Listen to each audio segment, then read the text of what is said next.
Hey YouTube, what the fuck is going on here, drivers? What's on there, drivers.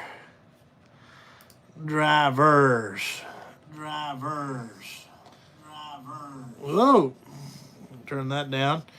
All right, put it on live chat so we see who all we got here. I'm back at my shop.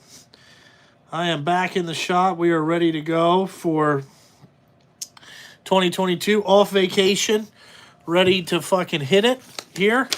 I've got to do two things today. Got to find what I did with the fucking insurance cards. Don't know where those are at, but, you know, I got to find them. Other than that, you know, all that shit. What's going on, Reed? What's going on, Dominique? Dominique, I watched your video earlier. Looks like it's pretty good, you know. People asking you, you know,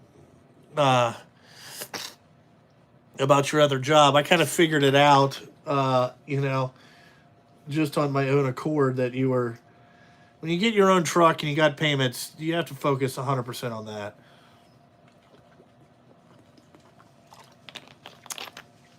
Vacation was awesome. What's up, Alex?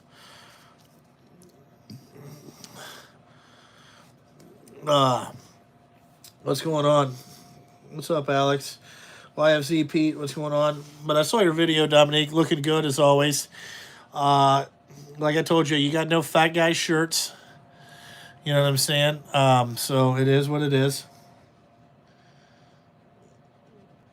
I sold 3 trucks, or I traded in 3 trucks. So I traded in one of the blue ones. Let's see what else. One of the blue ones, a white one, and then a black and red.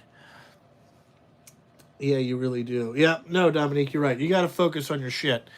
You know what I'm saying? I mean, that's what has to happen when you go to get your when you bite off this much of pain in the assness. You got to be ready to fucking go. You know. Just, yeah, dude, sweatshirts is what I want. Look at this. Look at this. I got these new ones. These are Carhartt. I got these Carhartt. I love quarter zip hooded sweatshirts. Really, I love any hooded sweatshirt, but quarter zip is my favorite. But this year I got new shirts because I gave the employees Christmas gifts. I gave them a bunch of shirts and shit. But I really like this blue and white logo that I got. You know what I'm saying? Like, I like that cleanliness of it. Yeah, she ran out of, like, normal fat guy sizes. Got a whole bunch of 4Xs. You know what I'm saying? What the fuck are you going to do with that? You know, when you guys buy T-shirts for your YouTube channel, buy a shit ton of XL, a shit ton of 2X, okay? And then most people are like large, because some people will be like, I'm a large, you know what I'm saying? But they all want to get into this schmedium fucking shirt. It doesn't look right. Yeah, no, dude. These Carhartt ones are the shit. I got this kind of crimson color, and then I got a navy one for myself and a green. So if you see me wearing those, this is no work being done type thing. I got that. You know what I'm saying? What did Sabo say? That he wants to do another top quad with me and Pete? I don't know if I'd be, you know what I'm saying? I don't know if I'd be interested in that. You know what I'm saying? I got burnt the last time, you know. That's probably because he realized how much organized it was. You know, that's because I organized it. I'd do something with Pete. Pete's an alright guy. Yeah, I got a whole bunch of stuff embroidered. You know what I'm saying? I like embroidery. You know what I'm saying? What's up, Blake from DBC? Yeah, but that's what I got. Let's see. You sold a bunch of 4Xs? Jesus. Do you know Fabrazi Trucking? No, I do not know them. No. I don't know a lot of people. Okay? I am not a, how would I say this, gossiping truck driver. I want to buy me some apparel. Yeah, if you ever want apparel or anything, um, you gotta see. I'm the guy. I'm the guy.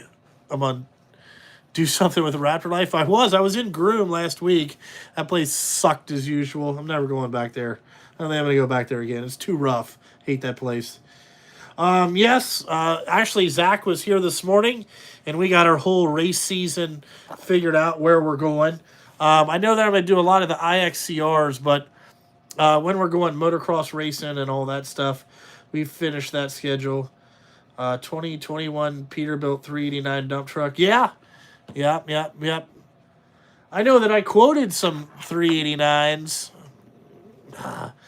Peterbilt can kiss my ass on that course. No, I didn't end up going to Bone Valley. Nope.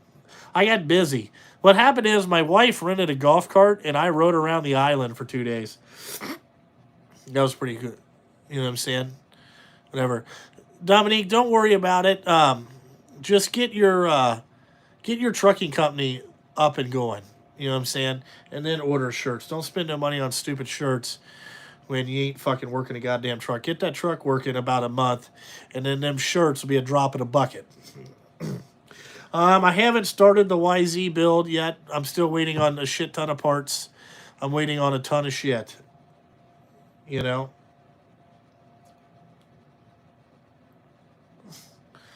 What's up, Chris? Henry? What's going on? Oh. Yeah, you need to get that truck working. I can tell you that. That's one thing you got to get going. That's one thing that I'm pissed off about is that I was promised trucks when I get back, okay? None of them out there. You going to come check out the parks? I would go to North Carolina. I would run down to North Carolina for a weekend. I think that's only 6 or 7 hours. What I'm trying to do is I am trying to go down to Cleveland, North Carolina to watch one of my Western Stars get built. That's a goal I want to do this year. I hear you. I'm waiting on my phone to ring too. We got absolutely nothing to do tomorrow. It snowed here last Thursday, but it got more south, so I have a feeling we'll be picking up some of that.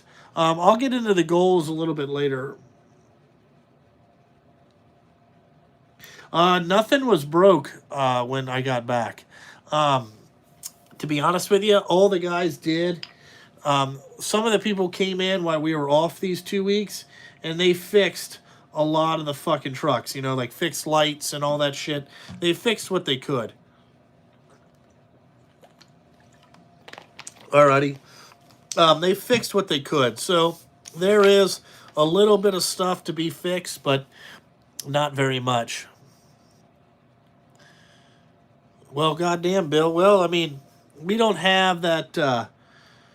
We don't drive all around. What's up, Doug?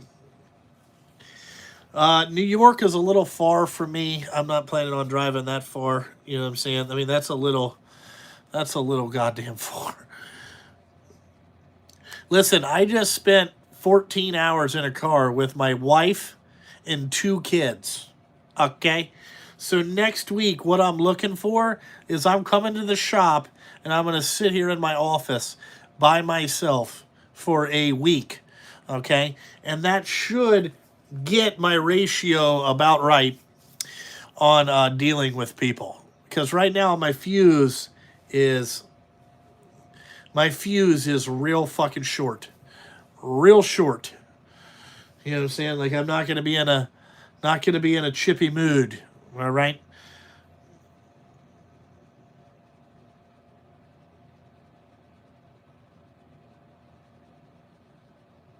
No, I don't know. No, I mean, Dominique, my wife is fine. It's the goddamn kids that aggravate the fuck out of me. I haven't looked at the GNCCs I'm going to do this year. I'm probably going to do the ones just close in Ohio, somewhere like that. Um, but no, dude. I mean, just being, first of all, being in the same house as everybody for 2 weeks. I don't care who you are. You get a little bit. How would I say this? You get a little bit. Shit. I don't know. You just get a little bit aggravated with everybody. I'm not going to sell any Peterbilts anytime soon. No. I do miss Nick. I liked Nick when he worked here. You know, I do miss him. He's a good worker.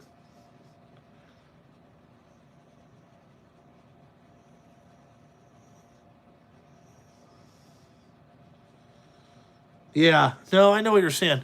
I know that. I want a. We're trying to get a new Escalade, but I want a diesel Escalade because you get 800 miles to a tank of gas, and put it on 24s, on them 24s. All right. So we're trying to get a goddamn, you know, trying to get a goddamn Escalade, if you will, and they just won't let us order one. But we do need a bigger car. In the back, my F-250 is pretty big, but god damn, you know what I'm saying? It still gets tight. Yeah, I'm trying to get an Escalade. We need a bigger car.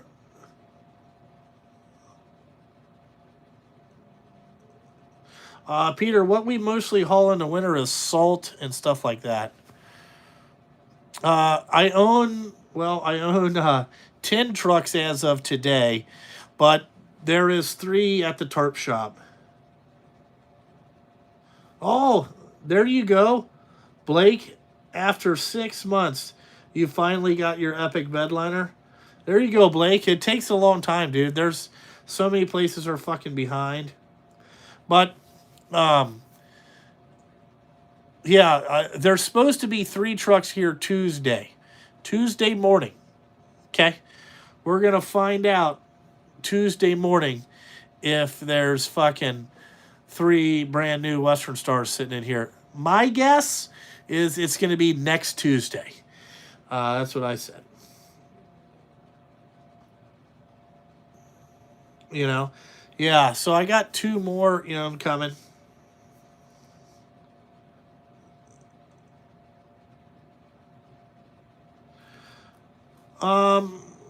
I'm going to grow the business. We're probably going to get to about 20. I want to get to 20 trucks. I think that is going to be a pretty good number. I think that's where we're going to go. I know by the end of next year I'll have 16, maybe 17. So I want to get to 20 trucks and get that big, and then just keep going from there. Just try to get 20 I thought would be pretty good. And then just rotate the 20 out as they go bad.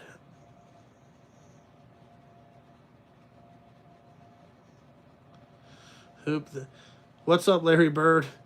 Hope they're not blowing smoke up your ass.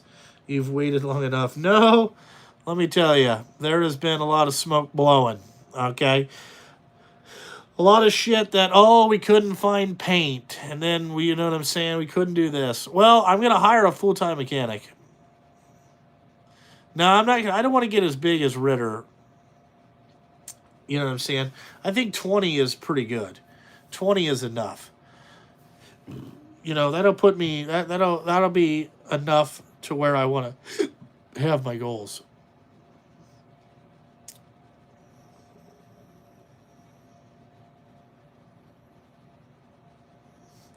Well, here's what happened. I found a mechanic that's reliable, and I've got some help from the other drivers that work here.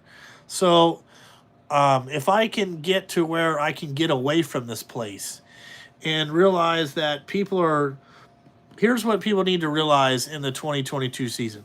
Listen, you're going to have to, I want to get more employees, and I want to get to where we have an even number of people. You know what I'm saying? And the same people. But some people got to learn to just, you know what I'm saying, know their role and then just do your job. Don't try to get excited about, somebody else doing their job. Just do yours. And then the other shit will come out as it goes. You know?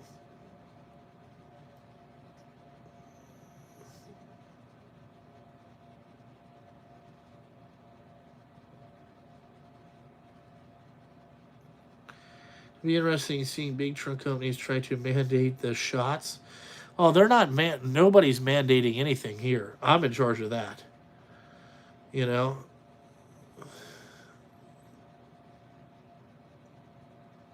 Yeah, I think I'll be able to keep them going.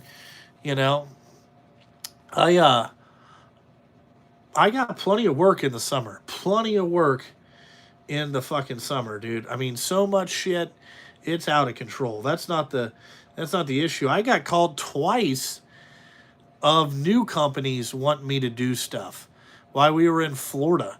I got called twice. One was an ass or a concrete company.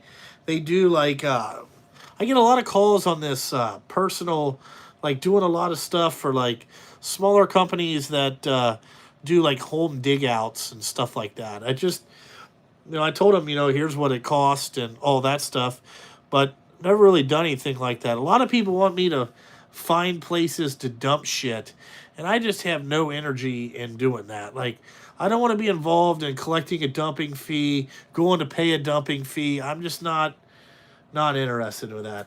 And then also with smaller private companies, you have to get paid way more because they bill you out 90 days or 60 days, and I'm not used to that. So it's like, how do you do all that shit?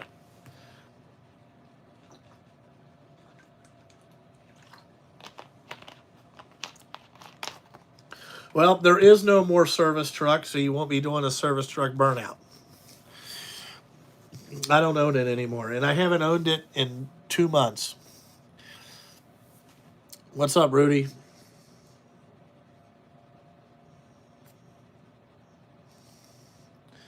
I just want to get back to work. Not a lot going on. That's what you feared. Yeah, Roscoe, it didn't get repoed or anything like that. Don't get your shit fucking all in a knot. I sold it to a guy because when you start it 2 times and you know what I'm saying? When you start it 2 times in 12 months, you really don't, you know what I'm saying? You really don't need that fucking thing.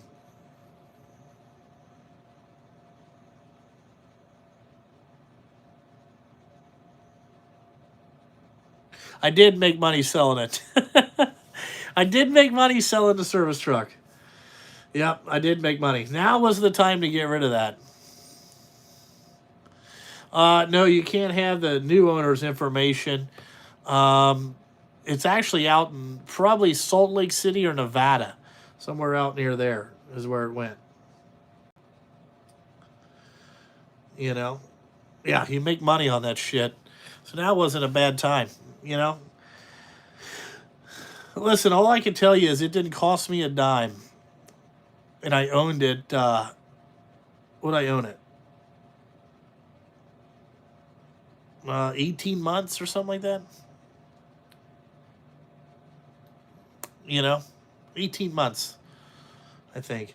No, I don't know anything about, I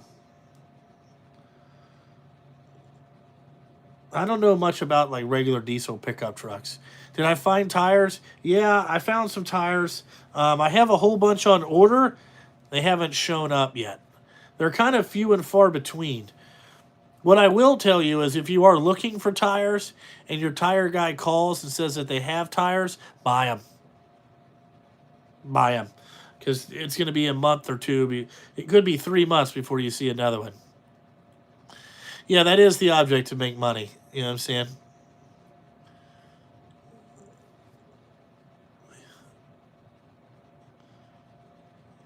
Yeah, Zach's stuff is over at the powder coaters. We're gonna get on that. Is whatever.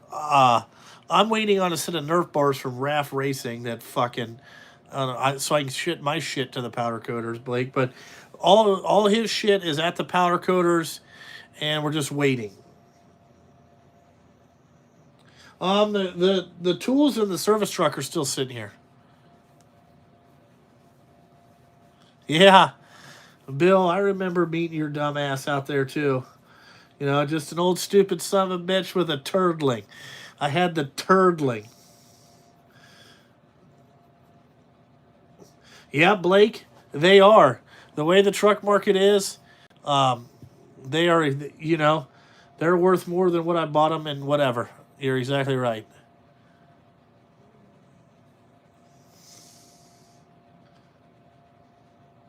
No, I didn't order it.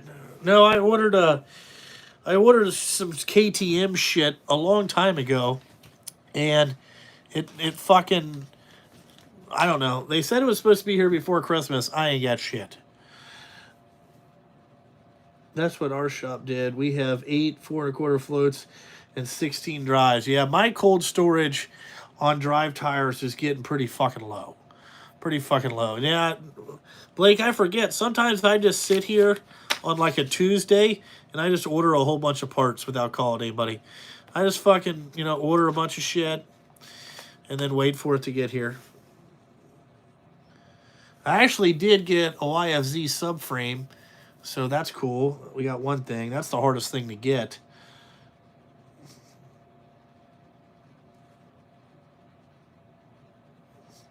What changed with the service rig? I just didn't want to do outside work for anybody anymore. And if I'm going to keep my trucks 3 years and get rid of them, especially the ones that I double shift, it's probably wasn't a nice, probably not, probably not the best idea. No, this shirt will not be for sale. This is stuff for like the owner. This is my personal stuff that I bought and got it embroidered. I got the back order cross member from Western Source 90 days out. Yeah. If you guys want to buy parts, it's not the time to do that right now. Like, it's all fucked up. You know what I'm saying? Like, there's a lot of fucked up shit. A lot of fucked up shit.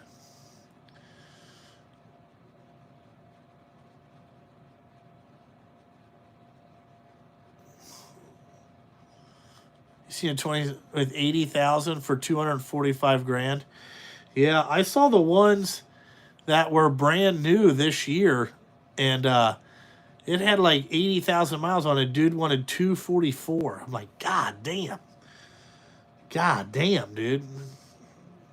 Yeah, I'm working on a KTM Honda hybrid build. I have it all stripped down and ready at the powder coaters. I'm waiting on a whole bunch of shit from shit. What am I waiting on? I'm waiting on a whole bunch of shit from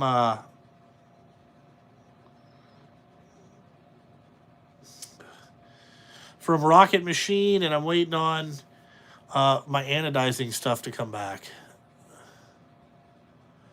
Yeah, Dominique, like when you showed that video of that 1994 truck that sold for $141,000, I went, this is way out of fucking control.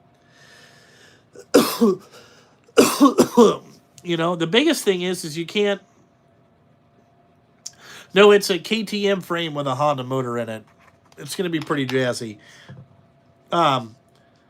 It's, dude, I'm gonna tell you, there's just so much. Oh, how would I say this? These truck prices are outrageous.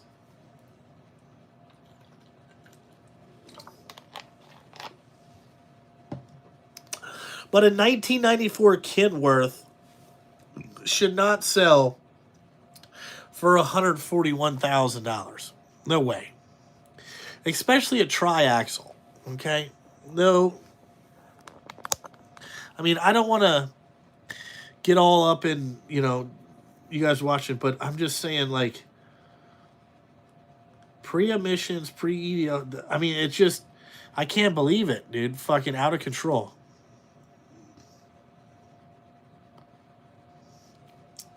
Dominique, that you said the magic fucking word right there.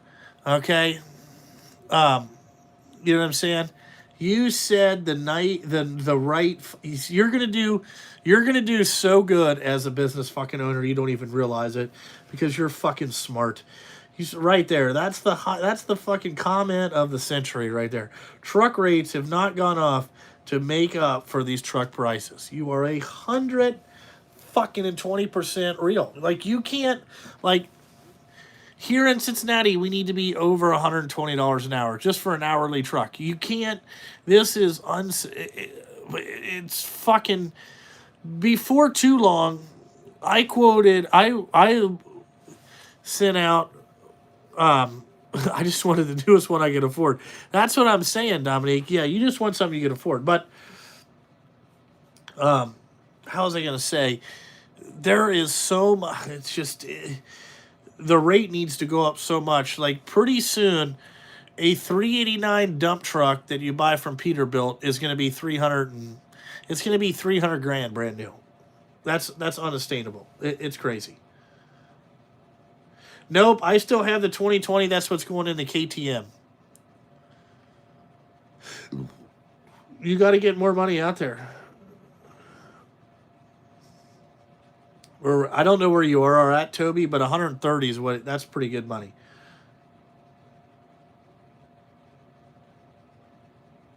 There you go. You got to get the rate up.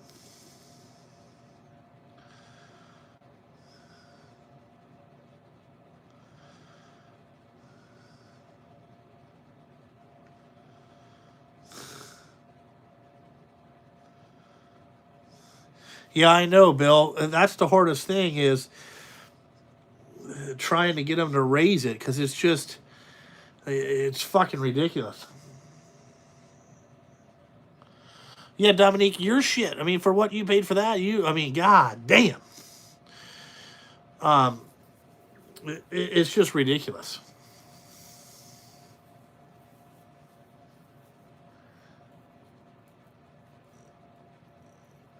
No, what I'm probably going to run is Peterbilts and Western Stars. So the trucks that single shift will all be long hood Peterbilts. And then the trucks that we double shift or for newer drivers will all be Western Star stuff. You know what I'm saying? Is kind of what I'm trying to get it to. If they made 4,900 Western Stars, I'd probably buy a couple of those. But the son of a bitches haven't. The son of a bitches haven't done that shit. Thank you, Blake, for the super chat, 99 cents. Thank you. Glad you came out of, you know what I'm saying, super retirement. You know, that's Blake from DBC. Has more money than God. You know, it is what it is. Financing is the same. Financing is always really easy. I talked about that in a couple videos ago. Financing is very simple. I don't even sweat financing anymore because I've never been told no yet. And if they're not going to tell me no on this, then they're not going to tell me no on the next shit. You know what I'm saying? Like it doesn't really matter. How do you get the rate up? Well, that's a very political thing that you have to do. Okay, so how you get the rate up is that yes, I'm trolling Western Star's Instagram. Did not help. We're gonna have to make another Instagram video next week and do some more trolling. So look forward to that. All right, we're gonna do some trolling of some Instagram stuff. All right. We're gonna troll them again.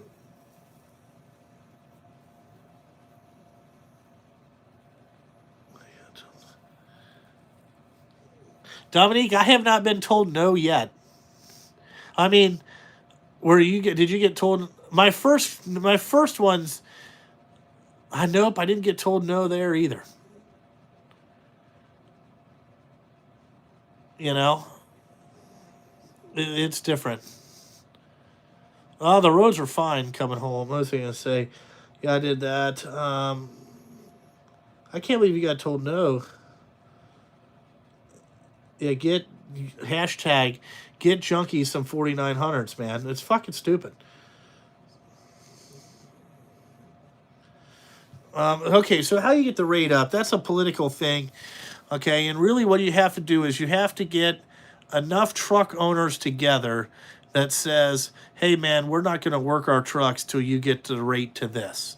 And then what you do is you pray to God that fucking everybody sticks together and gets the rate up.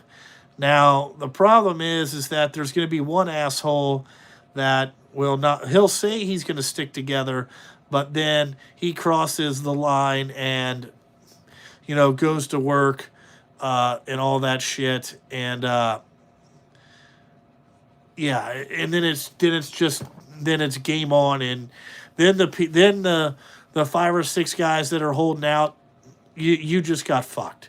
That means you ain't working there ever again. So it's kind of like you have to play political games, and you got to shake hands and kisses a lot of babies, and be united front is the only way to really get it up. Dominique, that's probably because you're a new business. Once you get how would I say this? Once you get rolling and you show a whole bunch of payment history, Dominique, your next ones will be, a hell of a lot easier. I guarantee it. You'll probably be like me, just rolling in and riding.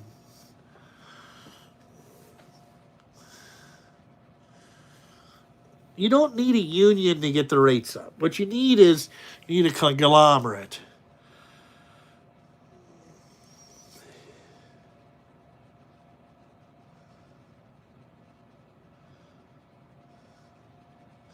Well, Blake, you're going to be waiting till about 2025 before this shit evens out. I'm going to tell you that right now. Yeah, just getting the first one is hard enough. And then once you get that and you show payment history, you'll be fucking just easy.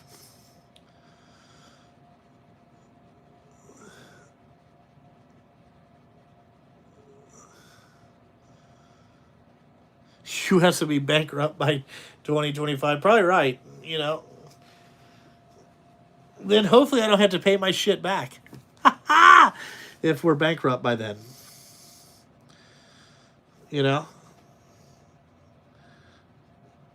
I mean, we can all take a look and look at fucking Brian Van Dip shit. You know what I'm saying? He's out there struggling because he doesn't use business credit or credit the way that it should be. And you have to make tough sacrifices if you want to do that. I think it's stupid.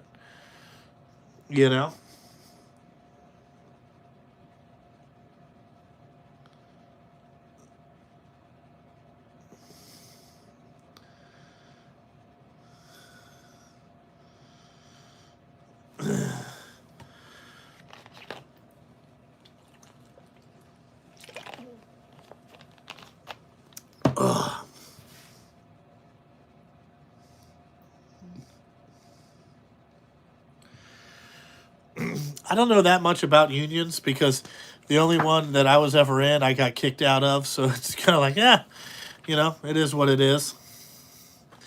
See, this is an important piece of mail right here. This is what gets you.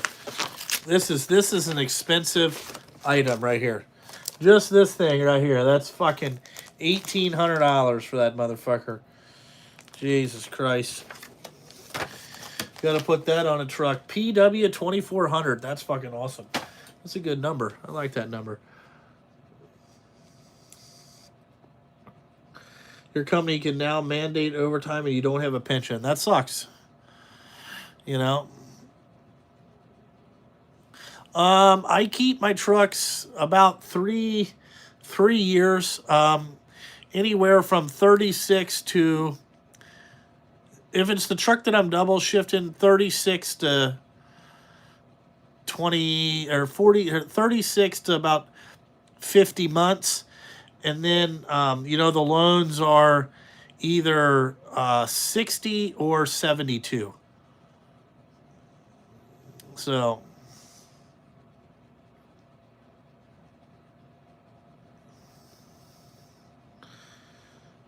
most of them are 72. You know, most truck loans are 72 months. What is that, 6 years? It's not too bad. It lets you have a good, you know, you want to keep the truck payment about what it makes a week. So my trucks average about $4,000 a week, give or take. I like to keep the truck payment right there. You know what I'm saying? That's where I like to keep it. You know? Yeah, you pretty much flip them after 3 years. Because after 3 years, you've ran them, you know what I'm saying? You ran them a lot. You know? And you've done a lot back and forth and all that shit, No,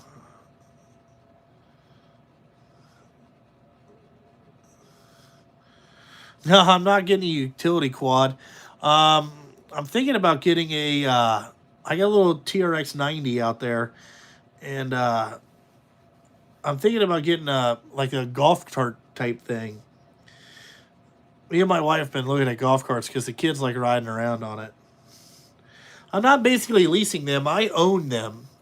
Okay, basically what I'm doing is every 3 years I'm getting new equipment. You know what I'm saying? Is what I'm doing. And then you get them on that cycle, and you're good.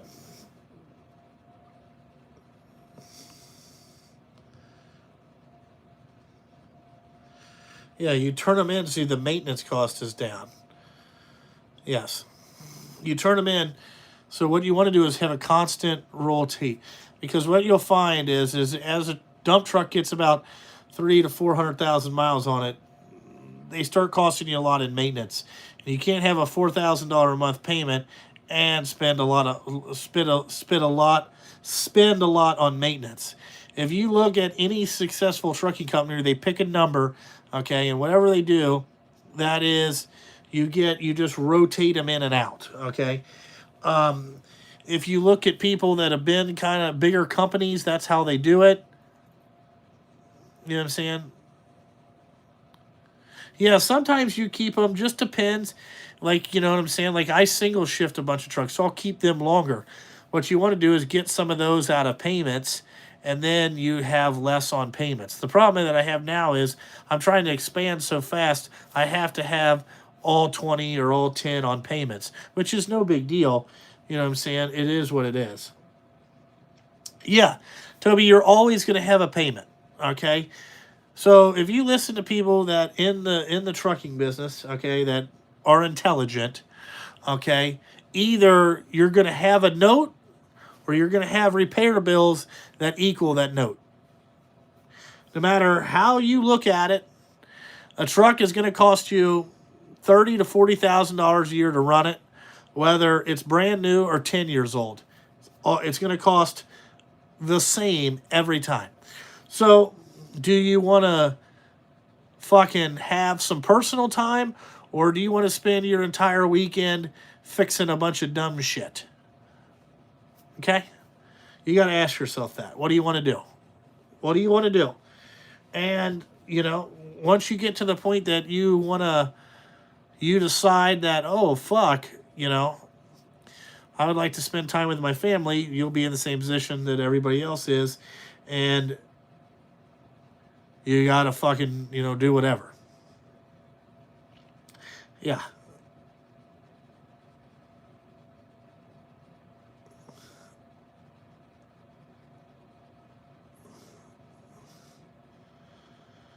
I didn't say I'm wrong, right or wrong. I'm just saying it's the way of the business. You want to spend a lot of time fixing dumb shit? You had one repair bill that was $8,800. That sucks. Sorry about that, Ron. It is terrible.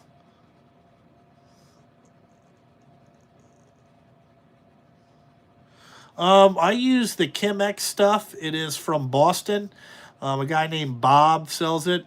Just look up Chemex. He makes some wonderful projects.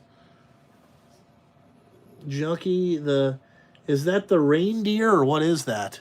Oh no, that's a goat. Yeah, I am the goat. Greatest of all times. I don't know anything about his skid steer business. I know a lot of people are into that. Um, the one thing that I thought about if I was going to do the skid steer business, I would do very specialized stuff. Like I would do like land reclamation. That what else I gotta say?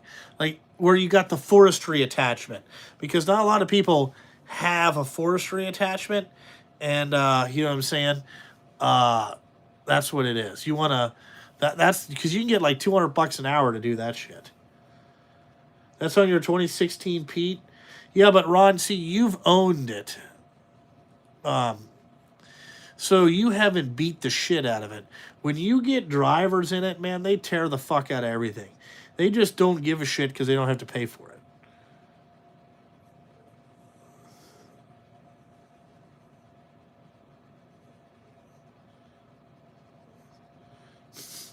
Ron probably should get new. Yeah, but if you had a 2016, man, damn, you could probably get good money for that thing.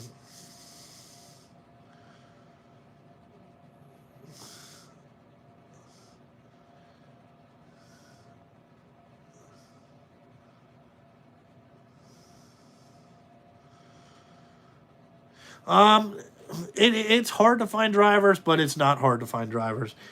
It's hard to find good ones.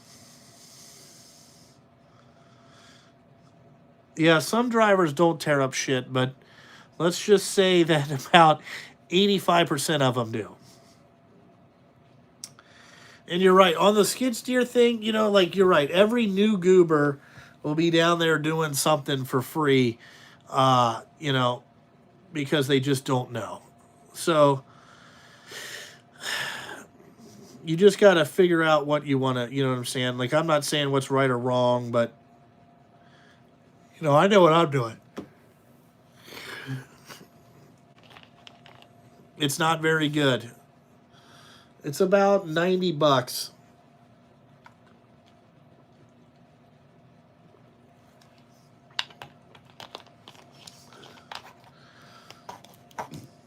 Damn. $300 for sandblasting? That's fucking crazy. I started out with a loan from my parents for a truck. That's what I started out with. A loan for from my parents is what I started out with, and that's what I got. Well, Bill, he knows me. Willie, he remembers when I drove all the way up to fucking Eon, and me and him were in Eon for fucking a couple weeks, paving shit. Wright Pat Air Force Base somewhere, but I had a turdling, and that's what I had. The old white Sterling, the turdling. You know what I'm saying? And that's where I started. Started out with a loan from my parents, and then I sold that truck off, used it for down payments. I did a bunch of stuff, man. I mean, but that's how I started. Was I, if you have the means, the best thing to do is borrow the money from your family. I think it'll be less stressful, and it'll get you where you. That job did suck ass, but you know which one it was. It was up there in Eon, man. That place sucked. Um, yeah, Ron, you're right. I mean, you're right. Stuff does break, but you got. Let me see. But it's 2016, and you got that. If that's your only repair bill for the year, that's really fucking good. You know, dude, my first truck was that Turdling, man. It had a Mercedes motor in it. Then it blew up, and we put a Caterpillar engine in it. It was awesome with the cat motor in it. That thing ripped, and then it was just like, you know, fuck. It had an 8 LL. We took that out, put a 13 speed in it. Man, we did a whole bunch of stuff.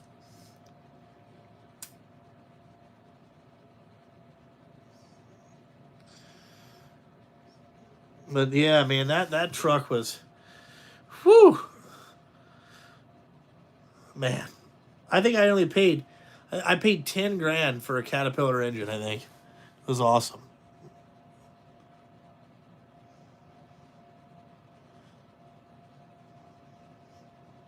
Had a Mercedes Benz, dude. It was an MBE 4000. This thing was a hunk of shit. You know what I'm saying? It blew up, dude. Well, you gotta think this thing was in a dump truck. It was fucking, yeah, the fucking. Then I got the Western Star the next year. That Western Star was a good truck. I love that thing.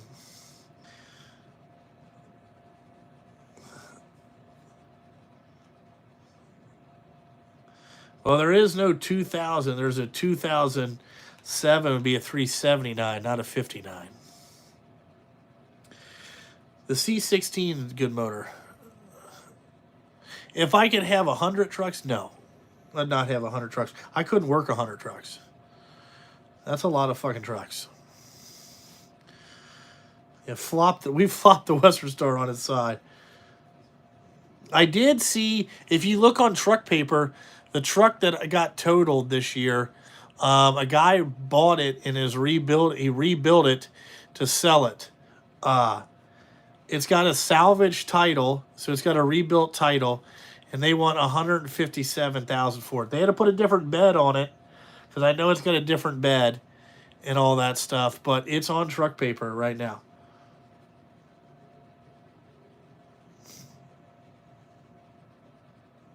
You're just gonna pay the price for new injectors? I'd put new ones in it. Fuck it.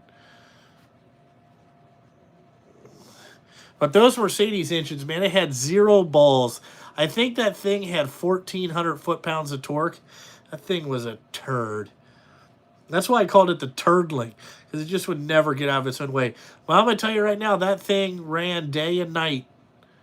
That first season, dude, I ran day and night with that motherfucker. Just wore the piss out of that thing. You know? Wore the piss out of it. That turdling probably would sell for $90K right now. You're exactly right. And it is crazy. We put a dash in it. I found a, you know what I'm saying?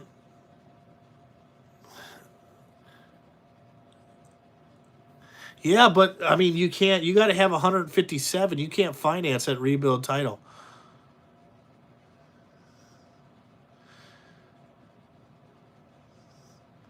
Why would you hate loading behind me in the turdling?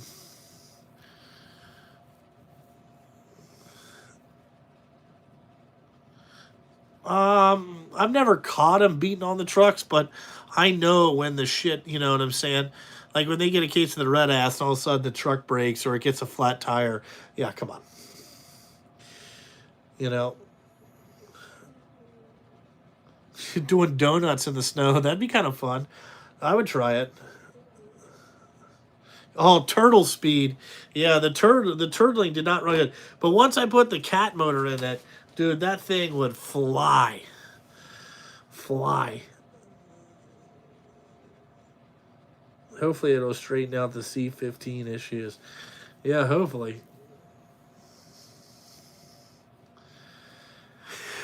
Um, I've been pretty lucky. I would say most of my guys have been here a pretty long time. Um, but some of them, you know, you're always going to have turnover. Uh, I really don't know how to keep like reliable drivers because I mean, I get to the point that I really don't give a shit. You know what I'm saying? Like, it's, you know, it's how would I say it? It's just hard to believe. I just don't want to. Sometimes I don't want to deal with people, and that's when everybody wants to deal with me. So I don't know. I mean, finding drivers is pretty easy. If you have a lot of work and they see your trucks driving up and down the road, people will call you.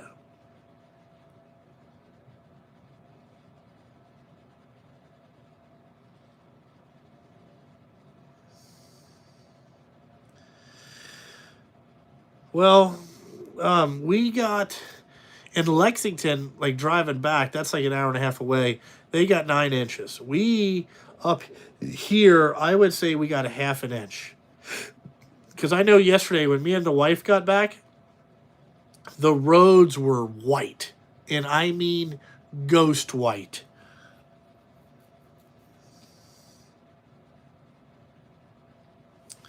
Yeah, money keeps drivers. Yeah, and if you can keep them happy, I guess. I don't know. I haven't really figured out the magical thing. People have been asking you for jobs too, Dominique? Wow. Yeah, JST got flipped. It was totaled. And some guy, he put it back together.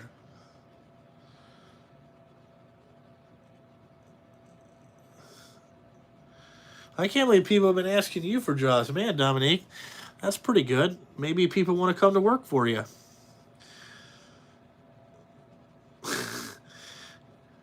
You have one truck. It hasn't worked yet. Well, it's going to.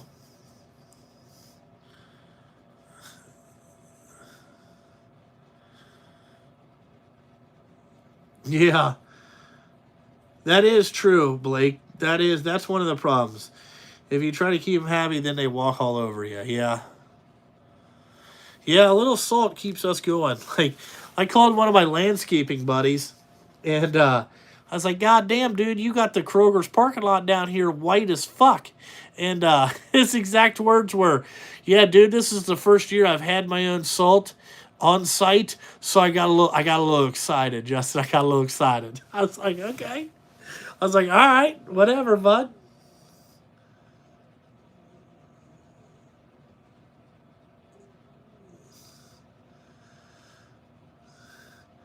I haven't had any issues with the new trucks now.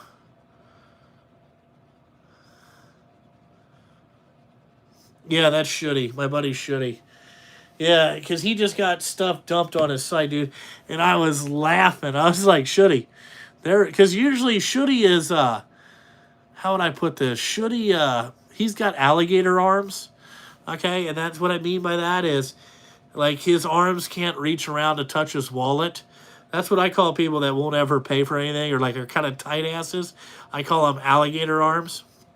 And, dude, he had shit. I could see where they were going around at the corner. It was just sprayed everywhere. I was like, God damn. So I had to call him to fuck with him.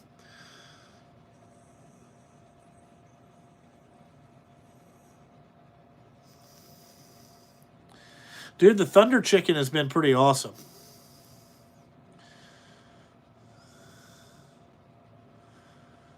No, the DOT doesn't bother us very much. No.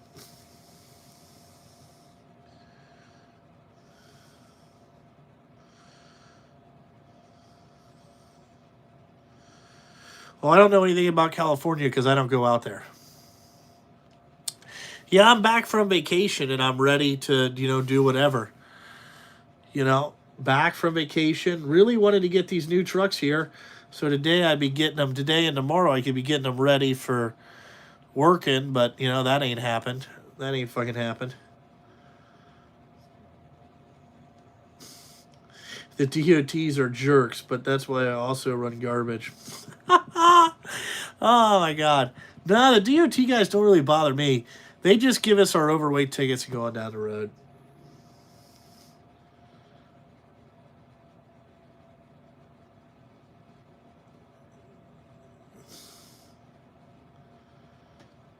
When are you going to jump in the loader for him?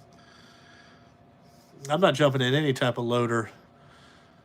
Oh, for Shooty, you want me to plow snow? No. No, dude. My days of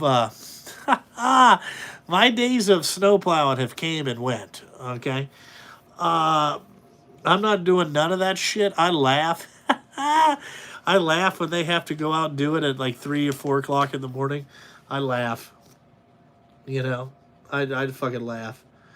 Right now we only have, what do we got? We got 1, 2, 3, 4, 5, 6, 7, 8, 9, 10. We got 11 trucks on property. McP hasn't been here in a while. He got married. So McP got married. He got all wifed up, and he's doing wifely things. You know what I'm saying? He's all stuck up in her ass. Brian, don't ever recap steer tires, bud. The reason you can't find them is because that's illegal as fuck. And if your drivers drove that thing like that, then, that's not good.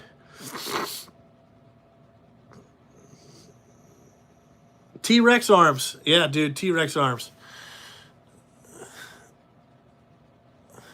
I added a couple to the fleet. I basically I added 8 to get us back to 13. So I've added 14. So I averaged one more. You know what I'm saying? And then we've had we're gonna have 5 Western Stars. So 1, 2, and then we'll have 3, 4, 5. We'll have 5 of them.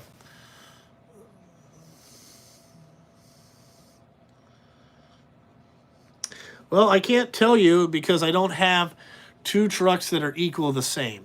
You know what I'm saying? I run an Aero tarp system. That's my favorite one.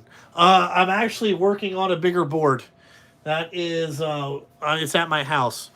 My assistant is working on that. Well, Natalie, how would I say this? Natalie, our assistant. We have an assistant. She's a college girl. She comes and does things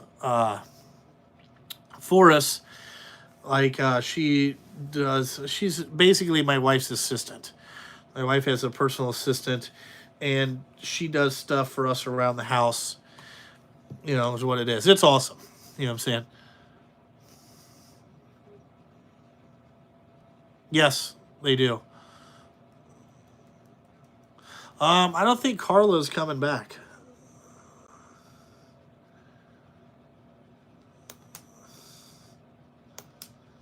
Yeah, Andy, it is.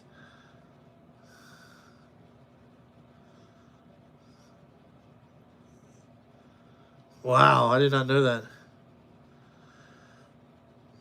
Yeah, my dump trucks have lift axles because just it's the bridge law is in the state. All right.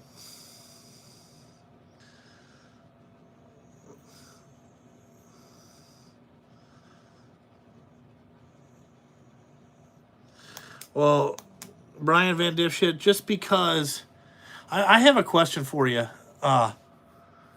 Brian, because see, like, I don't think that you sent your Peterbilt out to get fixed.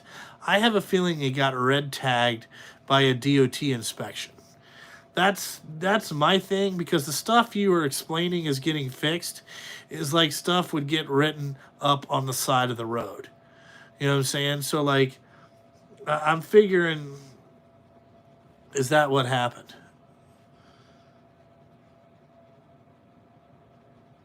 I outsource some repairs, yes.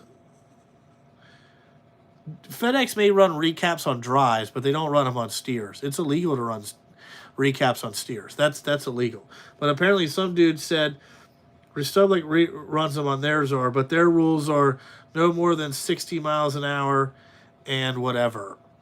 See, I think that you couldn't tell my drivers that. They'd be running it wide open and then it'd blow out and I'd be liable for it. No, thank you. No, it's kind of like an orangish color. Just trying stuff different. She Is she hot? Who? Our assistant? Natalie? Yeah, Natalie's a pretty good looking girl. I mean, she has a boyfriend, and I don't look at Natalie. It's just our assistant. You know what I'm saying? Like, she comes down here and helps me with stuff. Like, hey, Natalie, I need you to go do this. You know what I'm saying? She does it. It's great. If you've never got your wife an assistant, yeah, that's what I said. Is he the one that runs my... But why is he selling it? I don't have any beanies for sale. Federal law is recaps on steers. Is that no or is that yes?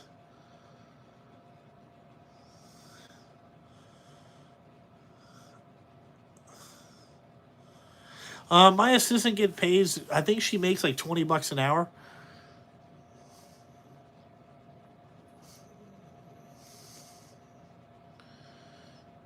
This recap. I wouldn't recap anything. I wouldn't recap steers, but no way. No on steers. I'm gonna tell you right now. When them things blow out, it's a disaster.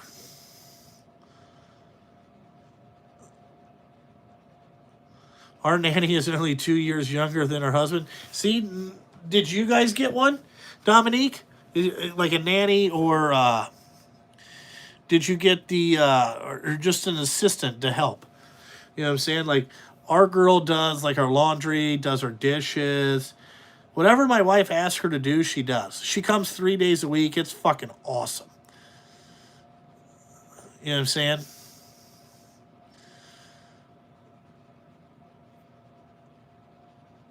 You know? Like, it's one of the greatest things to do to help us. You run recaps on your personal cars. Yeah, Brian Van Dipshit, I saw that you had to buy a Toyota. And then you had to finance your Toyota to help you get your house. Here's the one question.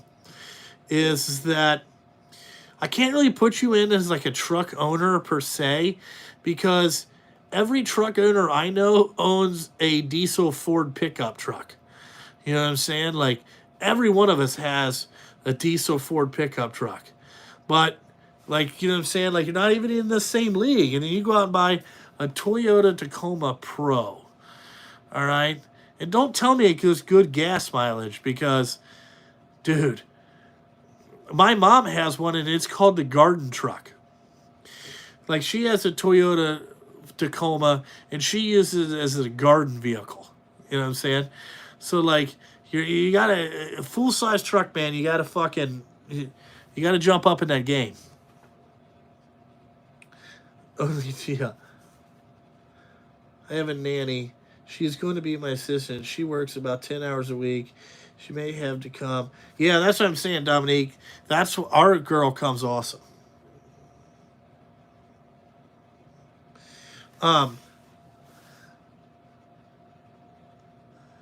Yeah, but I mean, like, first of all, why did you have to put $20,000 down on a goddamn Toyota Tacoma pickup truck? Like, that seems kind of. That's like. That's I mean, goddamn, that doesn't make a lot of sense to me, Brian. Man, dipshit. Like, I wouldn't have put $20,000 down on a Toyota Tacoma pickup truck. That's just, I would put $20,000 down on anything. I'd be like, you can keep it, you can keep it, you can keep it. You know, or did you walk in there like, I got $20,000, I want to put it down, and the salesman's like, watch this, I'm gonna sell this dude an idiot. I'm gonna sell this dude a Toyota Tacoma. Watch this. Look at this, brand new. It was used. It was used. Like, first of all, like this stuff doesn't add up, because, like, first of all, you said that you're trying to build credit so you can go back and get your house loan. Okay, well, how much is a mortgage payment? Let's just say your mortgage payment was $2,000. You need to get a loan close to that $2,000. All right. So what you should have done is be like, hey, dude, give me that Toyota Tacoma for 3 years. Okay. And I want the payment like $2,500. And then what you do is, instead of giving them $20,000 down, you make the first 10-month payment right off the clip. Bow, with your 20 grand. And now you fucking showed that you fucking had a goddamn loan for a long period of time. That's what they're trying to fucking get you to do. God, you need to talk to somebody that's smarter than you, that did not ride the short bus to school. That's what you need to do. The next time you buy shit, call a motherfucker that did not ride the short bus to school, and we will help you out. And then do exactly what we tell you to do. No different. Exactly. And guess what? Your wife will be happy because she'll be in your new fucking house.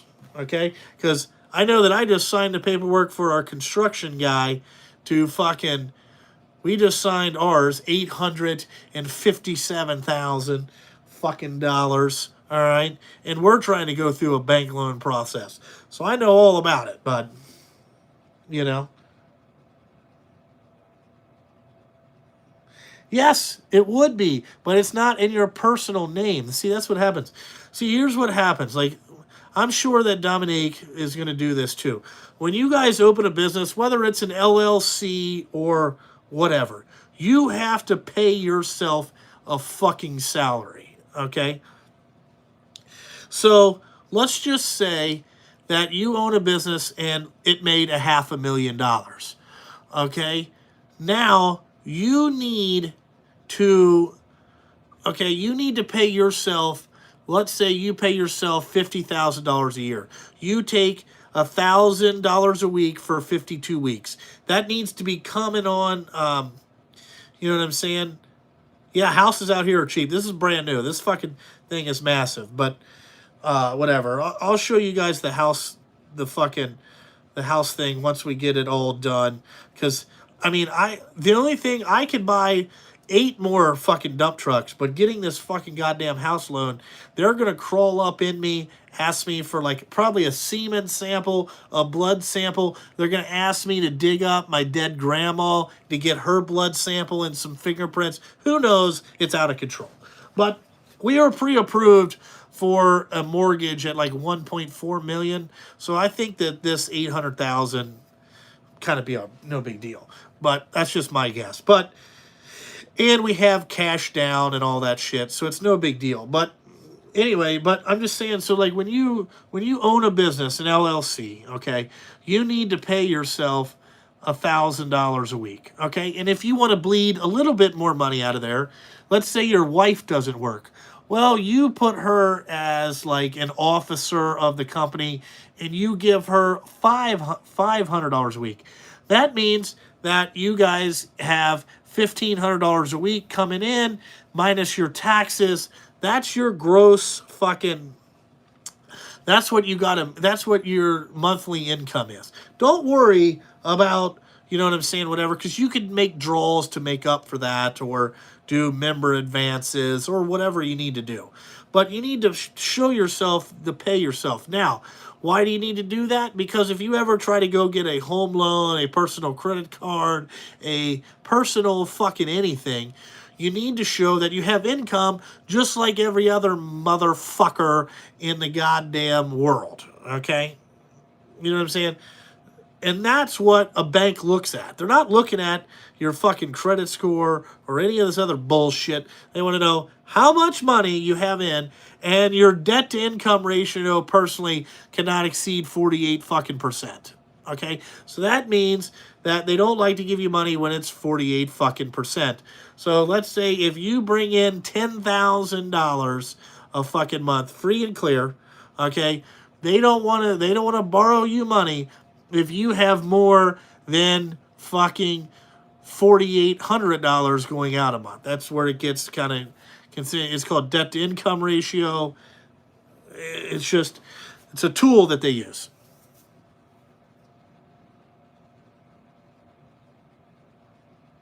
Yes, anytime. That's what I'm saying. Like, dude, we're here to help. Okay? Here to help. Before you make bad decisions, ask somebody for fucking help that knows what the fuck is going on. All right? And then it won't be like, the only reason I watch your channel is because I like watching. This is like me constantly watching fucking a train wreck that just never gets old. It's like there's just every week there's more bodies on fire. It's the greatest thing ever. I'm like, I've never seen anybody make this many bad decisions. Never seen it.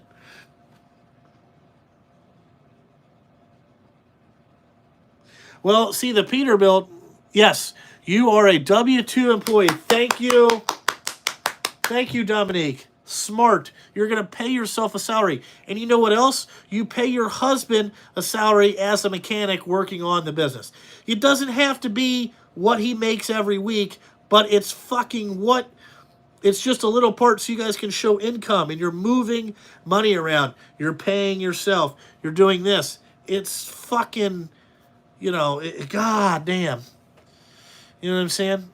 I understand. So is your husband. Thank you. So is my wife. You know what I'm saying? Like, we're all on payroll. You know, my kids are about to go on payroll because when they get to a certain age, I can put them on payroll and, again, lower my tax burden. That's what we're trying to do. I can only put them up to $12,000 a year, but still, you know what I'm saying? It is.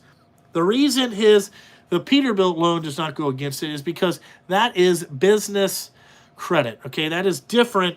What it is I am a guarantor. Justin Sturgill and my credit score is a guarantor for Justin Sturgill Trucking to pay this note. Okay, to pay the Peterbilt note. But that's in business credit, that's in commercial credit, that's in something completely different than personal house buying credit over here. Okay? Yes, Andy, that's what it is. But think about that channel to me is like it's like watching a fucking train wreck, okay? Or a car wreck, and then every once in a while, a little nugget jumps out like, what? You just not did say that. And then fucking, you know what I'm saying? I just sit there and laugh for fucking 40 minutes. Listen, I can barely read. I have dyslexia, ADHD, learning disabilities. Whatever you want to fucking call it, I got it. I'm not a smart fucking guy. I can't spell to save my ass. I have never read a book in my motherfucking life. Never read it one. Okay? I've never sit down and read a book, nothing. Okay? I know nothing how to do that stuff. Alrighty? And it's just amazing.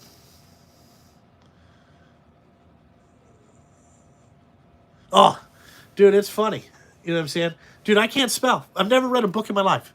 I cannot spell to save my life. If it's more than a 5-letter word, I can't fucking spell it. It's not I can't even, my handwriting is not legible to anybody. Anybody. I don't write anything down. It's all up here. No, I'm not writing that down. You know what I'm saying? Not writing that down. I mean, nothing. It's amazing. I don't do none of that shit. Don't do none of that shit. Don't do none of it. And I'm in charge of a fucking.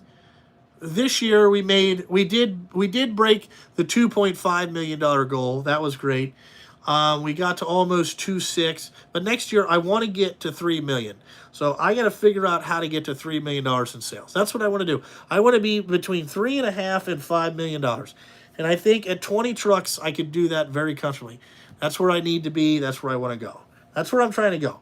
But you know what I'm saying? I'm in charge of this company, and I've made it 7 years, and I can't read a fucking book. You know what I'm saying? Never read a book. Never went to college. Never did any kind of business fucking class. You know what I'm saying? I figured it out. I look, I listen, I make good decisions. I trust the decisions that I fucking make. You know what I'm saying? Yeah, no, that's the goal. You know what I'm saying? And I sit there and I listen to Brian. He's got 3 goddamn trucks. Okay? My second year of business, I did $475,000 in sales with 2 fucking goddamn trucks. And I made half the fucking rate that he did. So it's kind of like, dude, what are you doing? You know, like you talk a lot of shit, but you have no basis to what you're doing. Yeah, I tried to help the dude out. He has 3, I know. And you only made that much money. That's what I'm saying. It doesn't add up. At the fucking what you're at, it doesn't add up. You know what I'm saying? My parents were very hardworking people. My dad was a union plumber for the last part of his life, but he had a plumbing business when he was young, and it didn't work out because he had a hard time getting people to pay. My dad would never tell anybody to go fuck themselves. Okay, my dad is too nice. He's not a businessman. Okay, that was the biggest fear of, you know what I'm saying? That was the biggest fear of when I started my company. He was like, how are you going to get people to pay? This is totally out of control. But I pretty much handled it. The other things is that what was I going to say? My mom worked for one company her entire life and started as a secretary, left as vice president of her area. Okay, like in the tier things, you have like okay, president, and then they have a whole bunch of vice president of like sales and you know what I'm saying, just a bunch of different levels in the company. That's where she was. But anyway, she worked there for fucking 40 years, had one goddamn job. My mom worked very hard. Now, I'm going to say that, okay, I don't have any, we were not around. I watched by learning, okay? Also, I watch, drag racing was the best thing that happened to me because it let me be involved with a size of a business that I knew kind of how to manage. And I also learned that was where really rich guys played golf. Okay. So instead of playing golf, they had race cars. And you watch how really rich people do things. And then you watch that these guys have like $1 billion businesses. Okay. And then you watch what they do. Okay. And you can talk to them because you're there working on their race car and they'll give you little bits of information if you ask the right questions. But most of the time it's about using your eyes and keeping your mouth shut and listen and be like, oh man, okay, so this guy did this. Like, we won races and we gave bonuses, but we always bought infrastructure tools after that. Like, it was be like the owner didn't go out and buy a bunch of dumb shit. We bought like fucking, he'd be like, hey man, get some blocks. Okay, so we'd order blocks or order heads or, hey, we need a fucking lathe and a milling machine for the shop so you guys can make projects, or get this, get that, get this. Whatever the fuck, you know what I'm saying? That's how you got to do it. You know?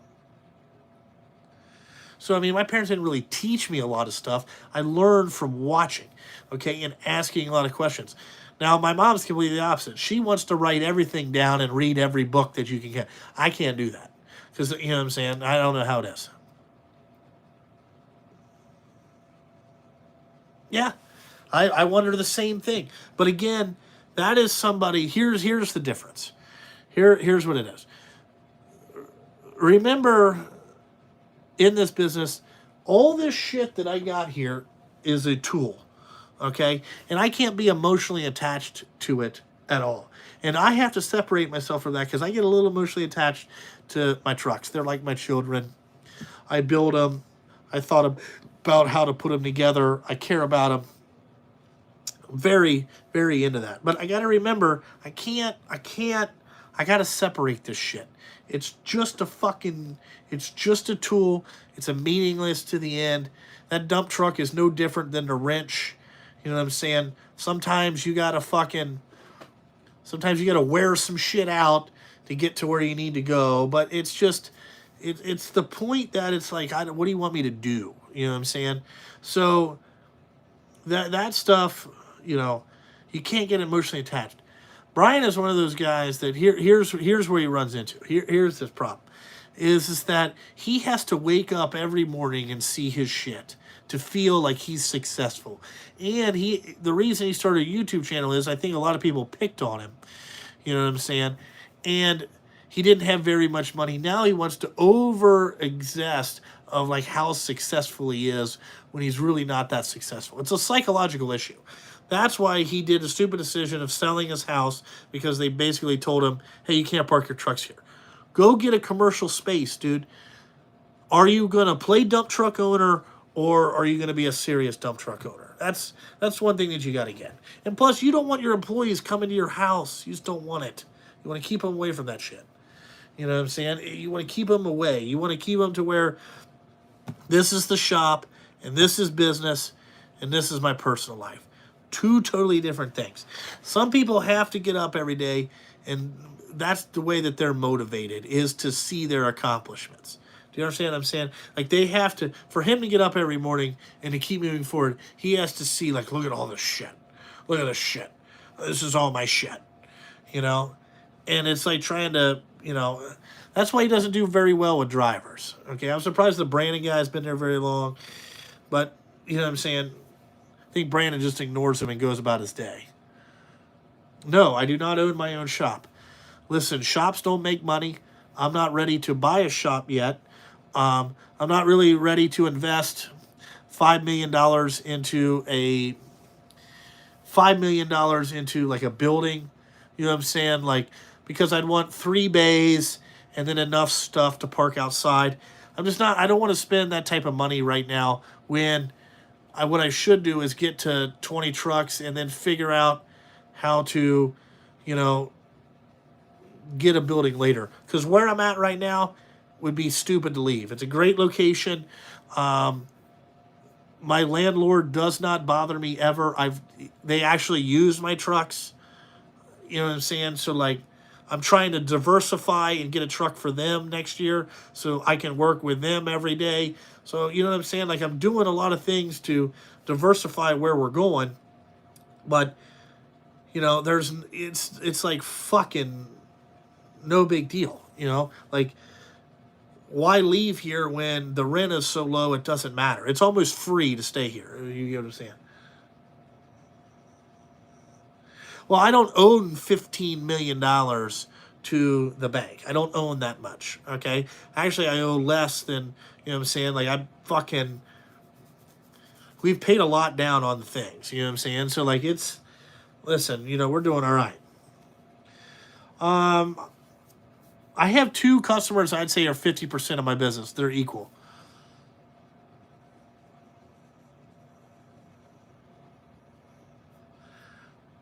Yeah, but Brian, you don't get it. You don't get it. You still don't get it.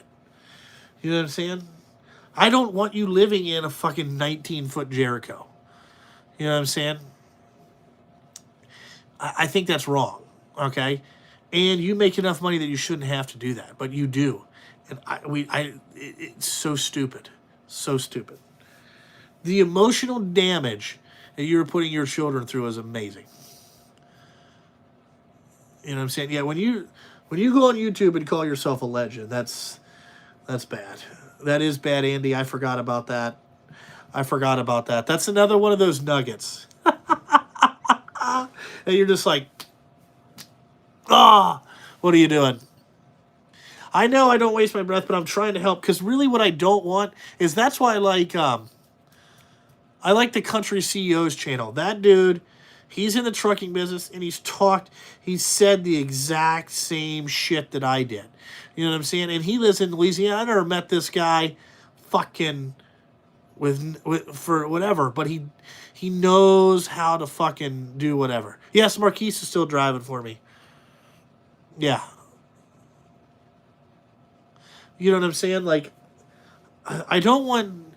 See, the biggest problem is when people are like trying to start a business, they use YouTube and they research information. Think about it if they fucking found Brian and they tried to do what he did, or what you know what I'm saying? They're listening to this fucking idiot. Well, that's not right.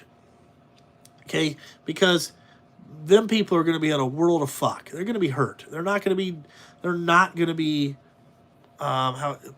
set on the path to having the most success that they humanly possibly can. All right? But maybe another way to look at it is, if they're dumb enough to listen, you know, really, who can I really to save people? What I want people to do is think that anybody can fucking be successful. It's how much you want to put into it. How much you want to fucking do.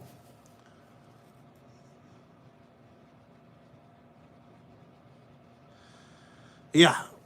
I know a lot of these sweatshirts are very popular. Listen, you know what I'm saying? It's just a Carhartt zipper with JST written on it. Nothing real big deal.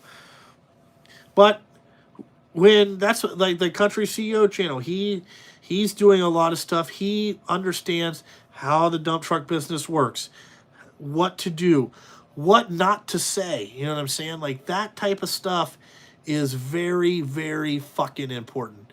You can't. You just can't. You just don't.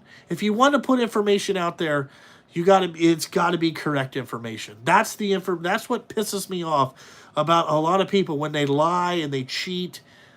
You're lying and cheating people, okay? And some people can afford to make mistakes. Other people cannot, okay? You know what I'm saying?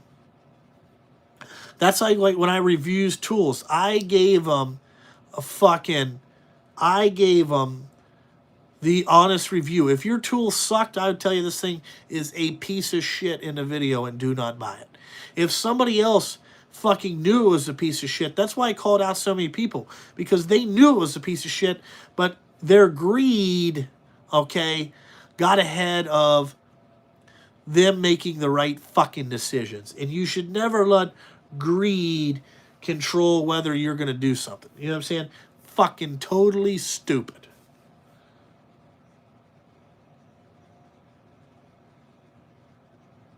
Have I ever sought personal financial advice when making decisions on buying a truck? No. I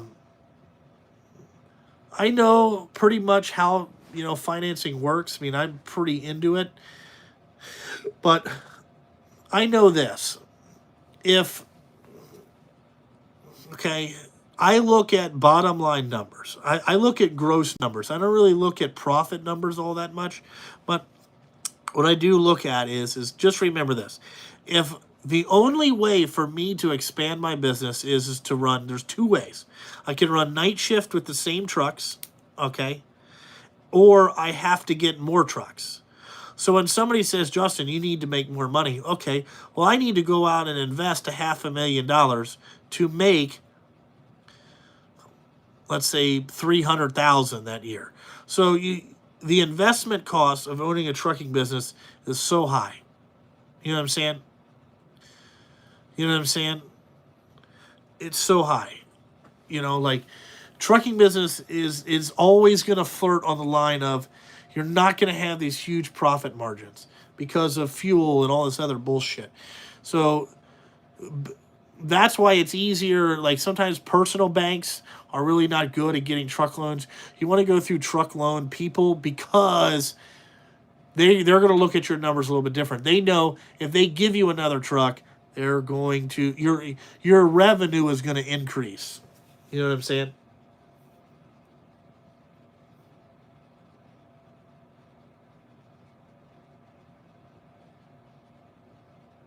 Well, my personal banker is a good friend of mine. You know what I'm saying? And I know all that stuff. Steer tires cost $1,000 a piece. You're exactly right. And they last 9 months on a truck length, my length. Yeah, according to my books, I did 500K with. That's what I'm saying. Like, you don't understand about clearing. Like, once everything gets said and done on my end, you know what I'm saying? Like, I think this year, before we go through deductions and all that shit, our profitability be 600 grand. Okay, then you're going to depreciate 600 grand worth of shit. So you really show the government you made no money. But you didn't really make 600 grand either. You know what I'm saying?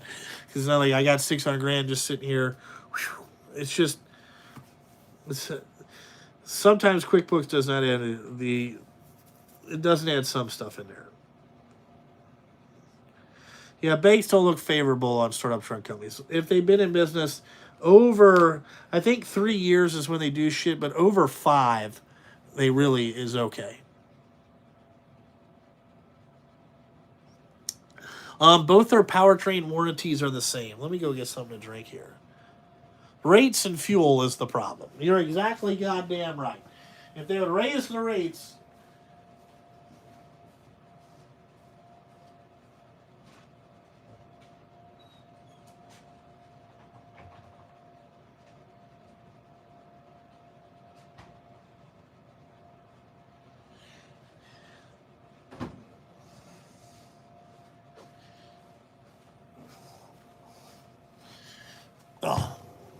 sorry, all this talking. Yeah, if they would raise the rates, you know what I'm saying, it would do a lot better. But it's hard to get the rates raised. But Chris, their powertrain warranties are all about the same. It's like 2 years, 200,000 miles. And like Peterbilt is 1 year, 100,000 on like chassis components. Yeah, Chris Mountain Dew, man. Yeah, I know. One thing that I am going to do next year, part of my goals is I got to lose weight.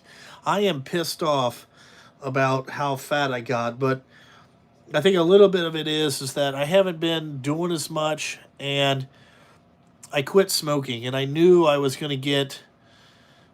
I knew I would get a little bit. Shit. Yeah, I did get off the Mountain Dew, but they discontinued those fucking drinks that I got. You know, and I quit smoking, and that's what got me fucked up.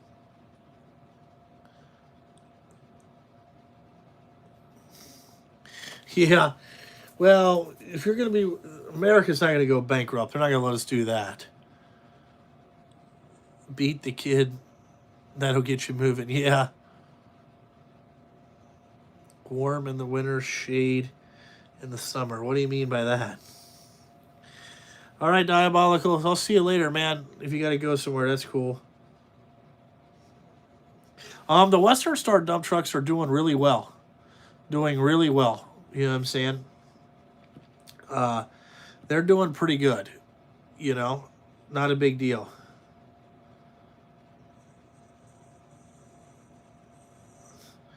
Yeah, I know that, Carson. I've never backstabbed anybody.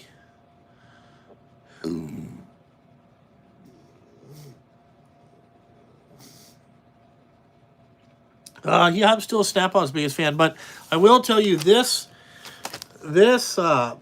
Mac Flyer has some stuff. These bundles right here coming up. I'm going to get this bundle. This $782 for the Knuckle Saver wrench combo metric, and then $953 for the American one. Bundles in this little bag from Mac. This is a hell of a deal. Okay, that's a hell of a deal, and I've ordered these. But anyway, there we go. All right. Let's see. What makes someone a successful business person? In my eyes, drivenness. You got to be willing to. You got to be willing to. You got to be willing to fail, but you got to be willing to just sacrifice and outwork everybody else that you can, and you'll eventually get there. And have some values. What I mean by that is respect people to a certain consent to where, you know, you treat people somewhat nice. Yeah, Sid, you're right. If still a few pounds is better than smoking, and I think I'm going for my sleep apnea test, and I think that'll help me have more energy and maybe want to lose more weight, be more active.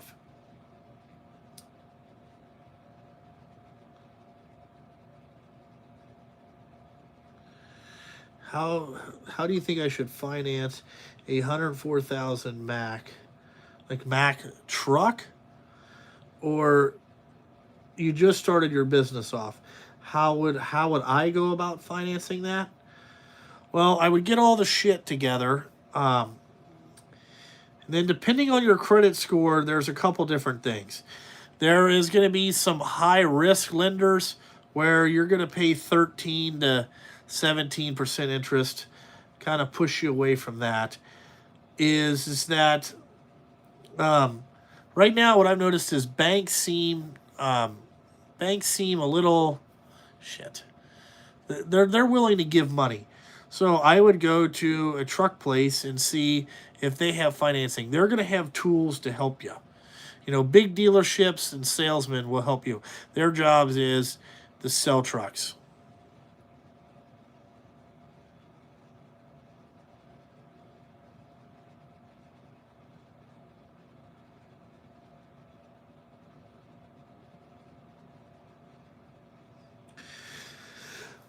Okay, you 100,000 miles. So you make 275,000 a truck, basically, is what you're saying. That's pretty good for a single truck. Dump trucks are, in some areas, they're going to be. I would say you wouldn't run 100,000 miles a year. You're going to run 40. All right. 40 to 50. If you double shift a truck, it's usually 75 to 80. But I don't look at mileage. A single truck, because we don't work all year round, a single truck around here does about 225 a year if you double shift it. No, no, that he's not getting hired. Yeah, buy a punching bag. That's a good idea. And hang it in here, Larry Bird. That is a hell of an idea. It's a hell of an idea. Never thought about that. Yeah, that's what I'm saying. Your goal was 350 this year, Dominique. That's a pretty good goal. That's hefty. That's hefty. Well, how many hours would that be?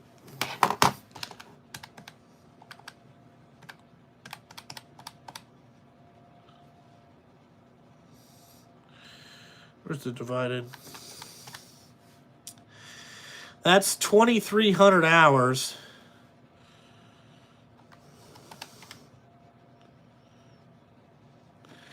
Well, if you can work, yeah, you better double shift her because that would be, you'd have to work 58 weeks to get to 2,300 hours. You need 2,300 billable hours, and then you're there, Dominique.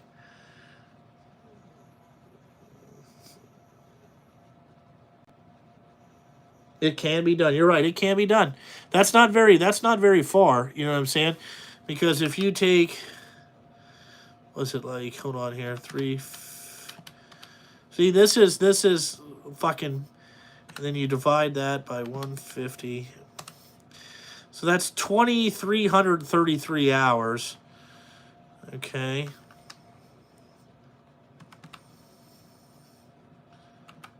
And then we divide that by, let's say, 300. Yeah, you can do that. Your husband's going to drive too? Oh, yeah, dude, this is going to be good. Dominique, dude, that's amazing. Yeah, so that you only need, at $300 an hour, you need, I think, what did it say? 7.5 months. You'll be good.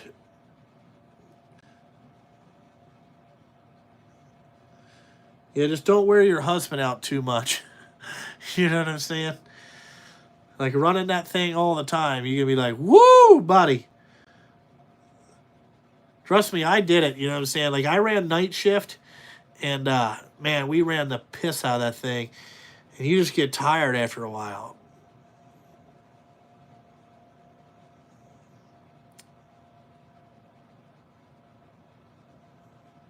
Yeah. Okay. Well, 45 hours a week. That's for 52 weeks. You're really not ever going to work 52 weeks. You know what I'm saying? Usually the dump truck is 35 to 40 weeks is what you're going to work.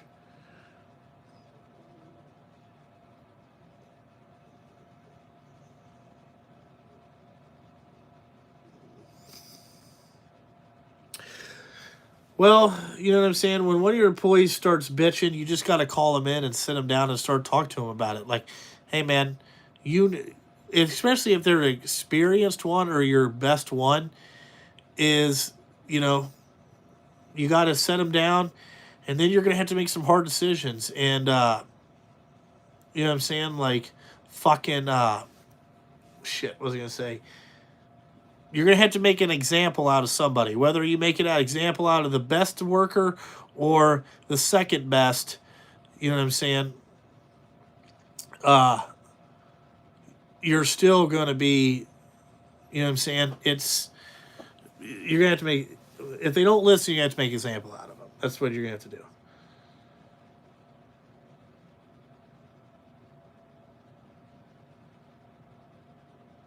You billed $44 last week. Last week there's really nothing going on because I didn't get called very much. Haha. Oh man, Ken, your first employee Monday did the no call no show on you. Yep, move on. They ain't coming. Why do you come here for therapy? That's why I go. That's why I watch Brian's channel because I could be like, I look at how much worse it could be. That's why I watch it because it's like, man, it could be a lot worse. So maybe I'm your Brian. That's funny. Hiring family members, I'm okay with that. You know what I'm saying? You just gotta fucking know that it. You know what I'm saying? You just gotta know that. You can't let them fucking give you no shit. Just run over, you know, like whatever. Yeah, but I watch his channel as therapy, John. It's my personal therapy. It's awesome. Why did I switch my sweets? So I'm still keeping Peterbilts. Like I like the 389 dump trucks. I think those are reward trucks. Your senior drivers should get to drive those. Why I'm switching to Western Stars is because of there's a lot of technology safety advance on these trucks.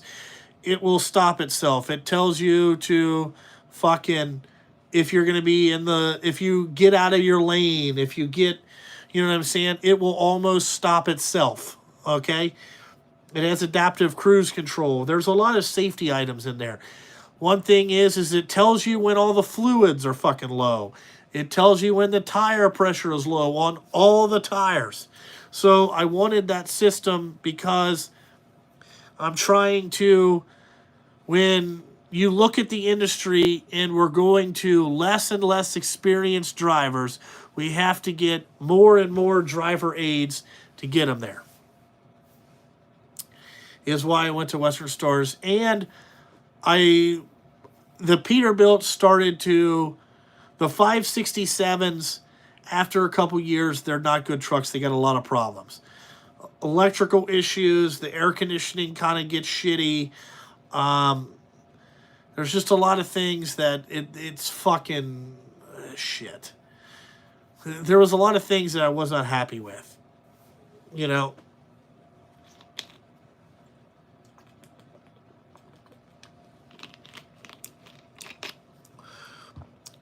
So that's why I went to Western Stars. Plus, I think, Dominique, I'm not saying I would get in on all the shit that I got, but for employees, when you have less and less experience, you need to get more and more driver aids, period. Not everybody can be Dominique, the dump truck driver, and be the greatest driver ever, okay? Yeah, you can turn it on and off, but it's just great. I like it. I like that system. I like that the cabs were a little bit bigger in the Western Stars than the 567s, and it's just this. I think the seats are better. There's a lot of stuff. You know what I'm saying?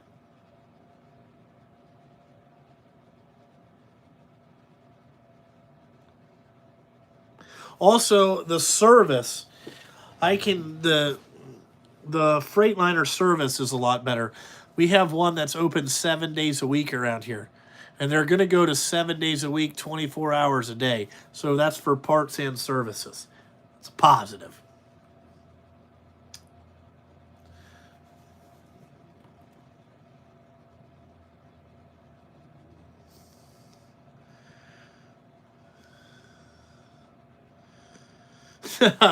Okay, no, I know I'm just messing with you.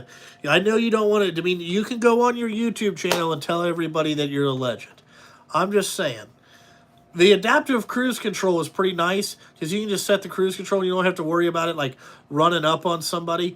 But the thing that aggravates me is like I never use turn signals. So when I would switch lanes, the thing would like vibrate and beep. It's just, that was one I noticed driving it. But other than that, it's not too bad.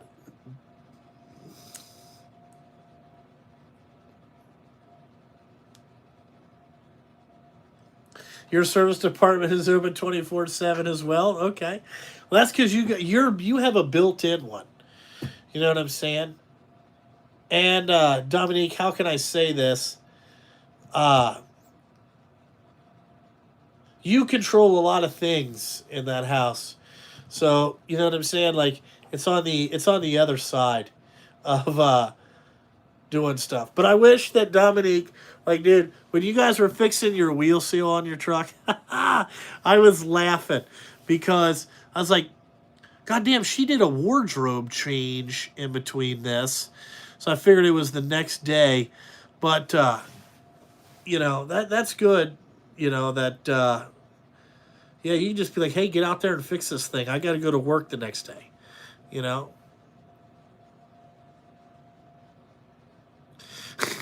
Well, yeah, the parts department isn't. But I don't know. Seattle might have a 24-hour parts department. I know that the Kenworth used to be open 24 hours a day, but they shut that down. But bigger cities usually do.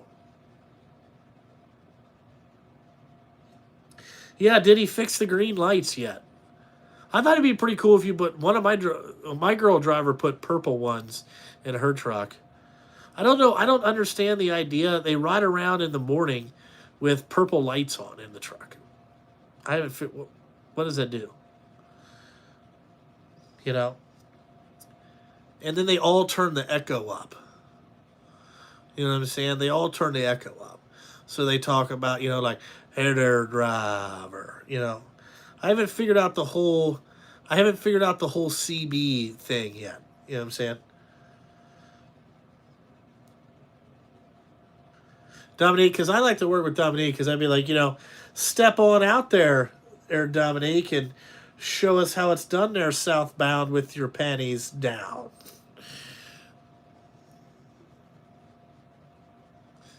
You just like white? You just want to be able to see? All right. I think there's like a way that you got to be cool. Okay? And I think that that's what it is. Because a lot of my guys, they put blue, all have blue ones in there, blue or red.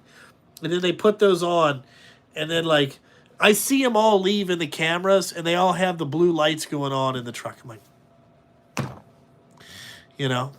just, you know what I'm saying? Just doing whatever.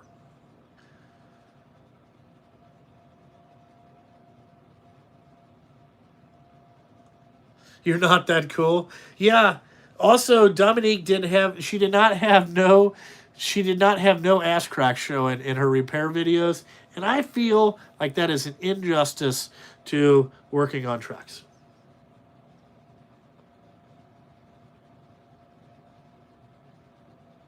Okay, yes, I've said it a couple times. Oh yeah, you got to have the big shifter. You got to have the extended shifter. I forgot about that. Which a 6-inch extended shifter does make it more comfortable to switch. Or to shift. I will tell you that. I do like the tall shifter. But maintenance, you can either have a bunch of fucking payments or you can have a bunch of maintenance. That's the way that I found, especially in the dump truck business. You're gonna tear up a lot of shit. You know.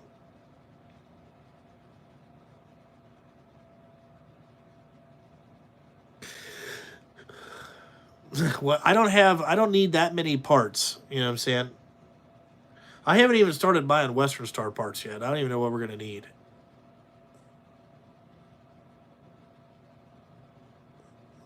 I like to spend $1,000 on seats, and the driver doesn't use the air ride part of it. Is that because they're sitting on the floor, like where you can only see their eyes are just over the dash? That's how all my guys ride the 389s. They're all on the floor.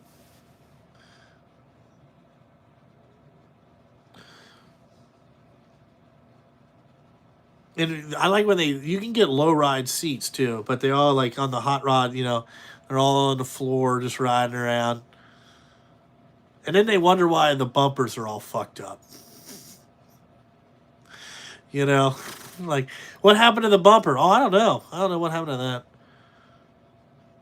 How'd you run into the side of the scale? Oh, I don't know. They're all bull haulers. Yeah, chewing toothpicks. The one thing shitty about, I don't understand like why the bull haulers talk so much shit, is because they have to go in there and spray them trucks out. That's what they have to do. You know what I'm saying? Like, you got to go in there and spray shit out. You know what I'm saying? Be a bull hauler. Come on. Yeah, there you go. You know what I'm saying? There you go, Dominique. You had to get one so you could get up. Yeah, the green truck looks pretty nice. The green one looks pretty good. I did find a new color. It's called, what was I going to say? A new color. It's called Black Sapphire, We're going to get a truck painted that color, I think. But Dominique, it sounds like a bull hauler drove your truck at one time. He was really into green, and that's what I'm saying. He rode around in the dark with all the green lights on in the cab and then the floor on the seat. Exactly what he did.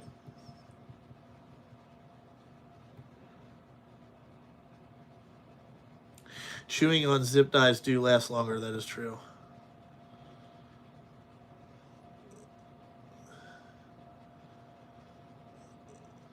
Yeah. How do you find work as a new owner operator's experience? Just get out and basically it's a lot of word of mouth. I'm sure I'm going to be on the 74, 75 job. Yeah, I'll be on it. I'm on every goddamn job that they do. All right, yeah, I'm sure I'm on it.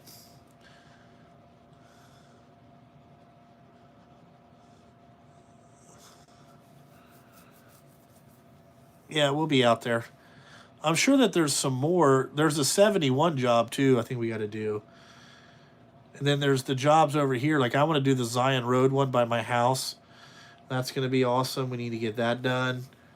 You know, I won't be out there driving. You'll see my trucks, but this face you will not see.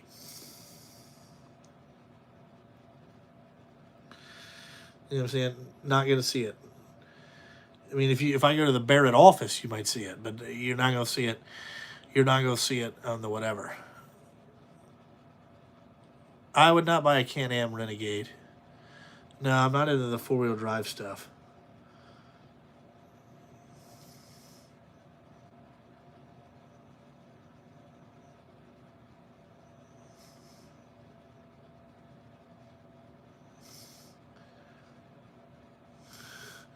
Oh, they're under your bucket. All right.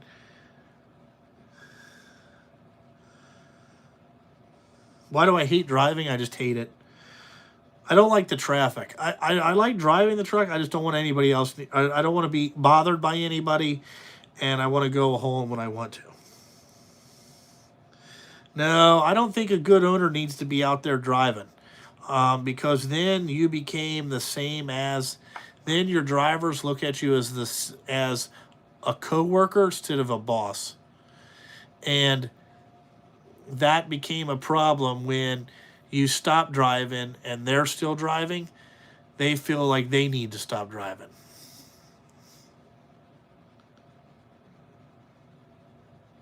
Nah, nope. No, there's been many a times that a truck's been sitting in here. I won't get in and drive it. First of all, they never keep them clean enough for me. Like, there's only a couple guys that I would get in. But other than that, no.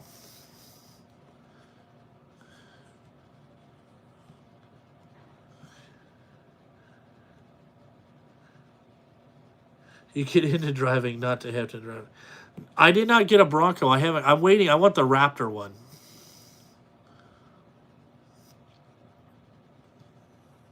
That's what I want to do. I'm waiting on the Raptor Bronco, but everything has been delayed, so I don't know. Yeah, the risk is too high. It's not too high. It's just there's other things. But when you're driving, your employees think of you as a coworker, not as a boss. So when you tell them, "Ha ha, see you Saturday," and you're not there Saturday, they start resenting that. You know, because you went out and did whatever the fuck you want to do. Now they want to do that. I would get a Bentley, but I don't know I don't know like how you go about buying a Bentley. You know, don't know.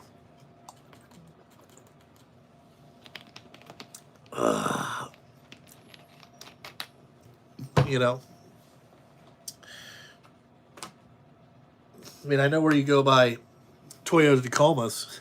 I know how you buy Ford F-350s and 450s. That's what I'm going to get next.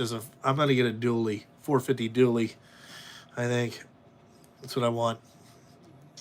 Wait till the body style changes, then I'm going to get one. I never really. If I was going to get a car, I'd get a Ferrari, or maybe a Porsche. Yeah, Craigslist. Yeah. I'm a part of this, some kind of big high end, it's called Wholesale Cars. They always put these really high end cars on there, but they all sell. By the time I look at them on Facebook, they're all gone. Like they'll be like, Ferrari, this much, boom, sold. You're like, God damn, I didn't, Jesus Christ. 150. I'm not into Corvettes.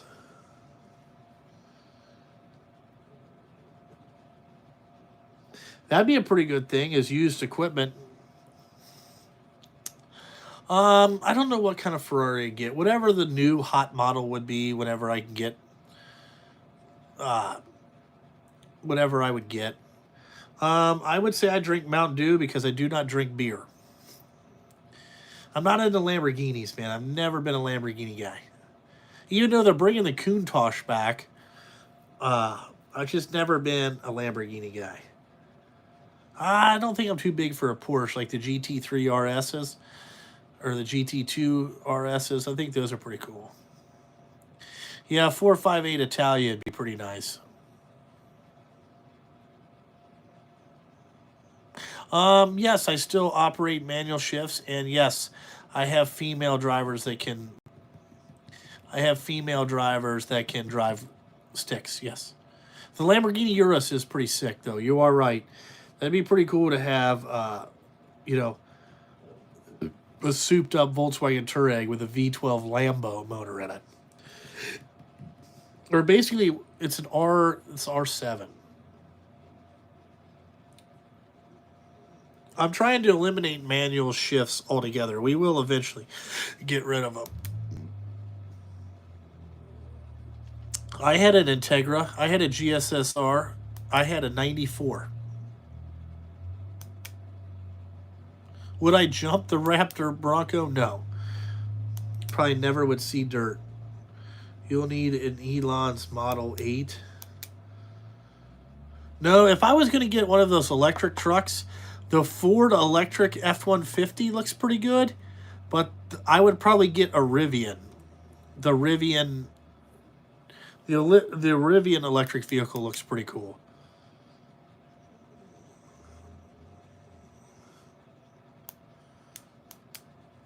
Yeah, I would get. I thought that that looked the best, the Rivian. And I don't know if Tesla's coming out with their Cybertruck.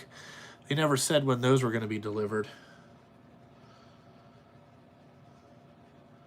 Where do I get news? I usually watch stuff on YouTube. I don't ever. I don't. What do you mean? What kind of news?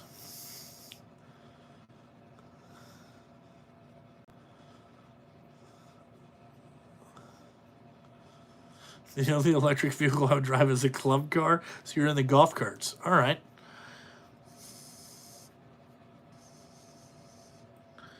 Yeah, it's basically a Q8 Audi. I know that, Justin. I was going to say, I knew what it was. You know, shit, I got to get ready to get down here. I want to get ready to go home for the wife. You know, got a lot of shit to do.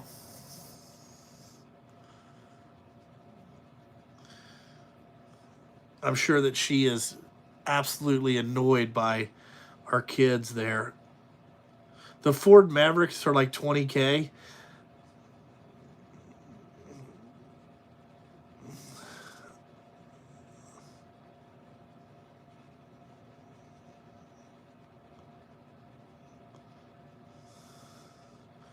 I'm not into the new Corvettes, um, but the Ford Maverick, man, that's too small. What the hell am I going to do with that? You know what I'm saying? Like you got to think, I'm 260 pounds. Okay, uh, like I'm not running around in a fucking Maverick. You know, I need a bigger vehicle. You know,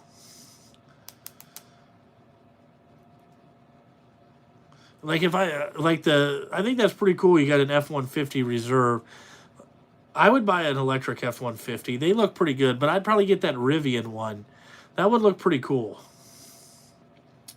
Vacation was good. Electric is it's not gay. I mean, it's I don't I think that you need to have gas and electric vehicles. You can't have one or the other. But I think it'd be pretty cool just to it would be quiet. You know what I'm saying? It'd be awesome. And the torque is instant. So like driving an electric vehicle is different than anything you've ever driven because it feels like it accelerates so fast. Did Enzo have a great time living on the beach? Yes, him and Luca, they have the time of their lives, man. Luca's so much fun. He's a pistol, man. They're both so different. Like Enzo is tall and skinny and kind of a wussy, and Luca is short and how would I say this? Very husky, like thick. And he just runs over everything. He's like a bull, like he's like a gorilla, just knocks shit down, doesn't care.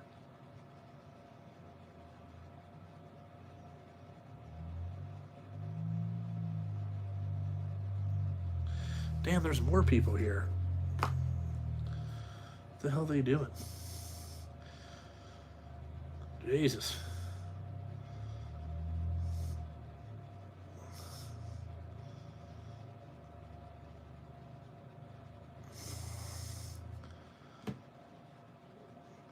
Yeah, A1 did look pretty cool. Your kids are 5 and 2? Yeah, mine are 4 and like 2. They're very close.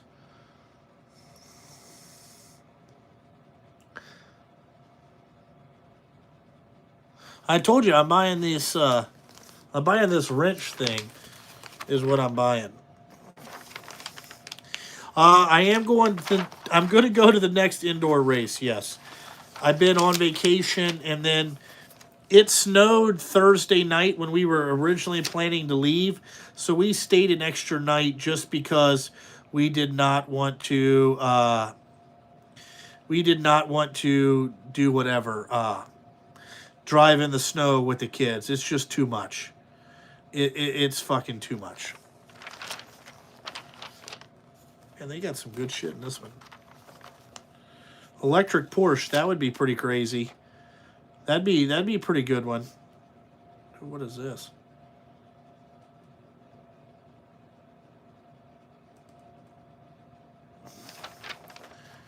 Damn.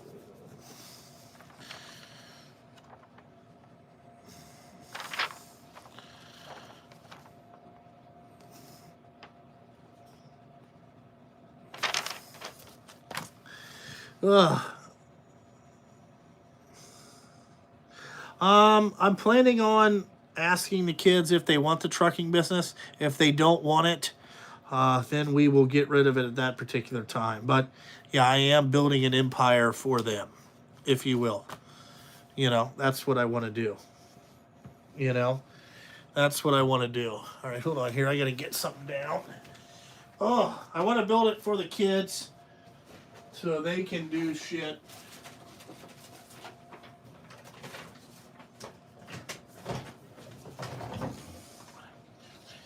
Drive to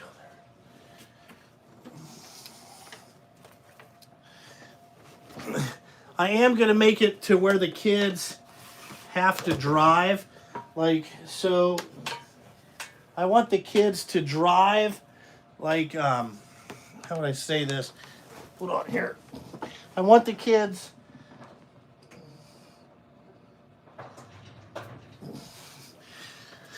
so I'm not just going to let them come in here and sit around and do my job from the beginning. So what I want them to do is I want them to drive the trucks. So they'll have their own trucks, you know what I'm saying? But I want them to drive a truck for at least 4 years. Like they're going to do 2 years or 3 years on night shift and then 2 years on day shift, just so they know how each shift works. They know exactly what to do, like drive salt. So you get to know where you have to go and all that type of stuff. And that's what I want the kids to do. I did not go up to Janusa's this year. The only thing that we're doing outside is the horse racing. Is we bought a racehorse.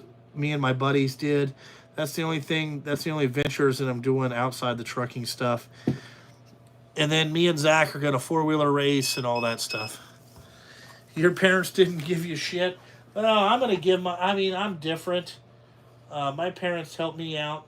So I want to give my kids stuff, you know.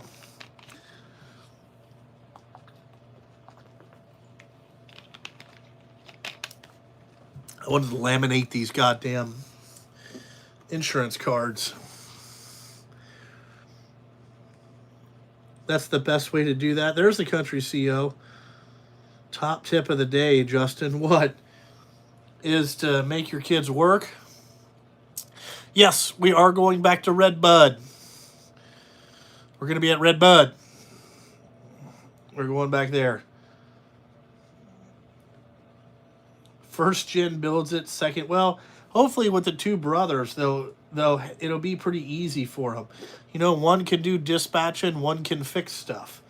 One can do, you know, they can take turns. Like with me, I gotta fucking do all of it. You know what I'm saying? I do everything but what do you want to call that?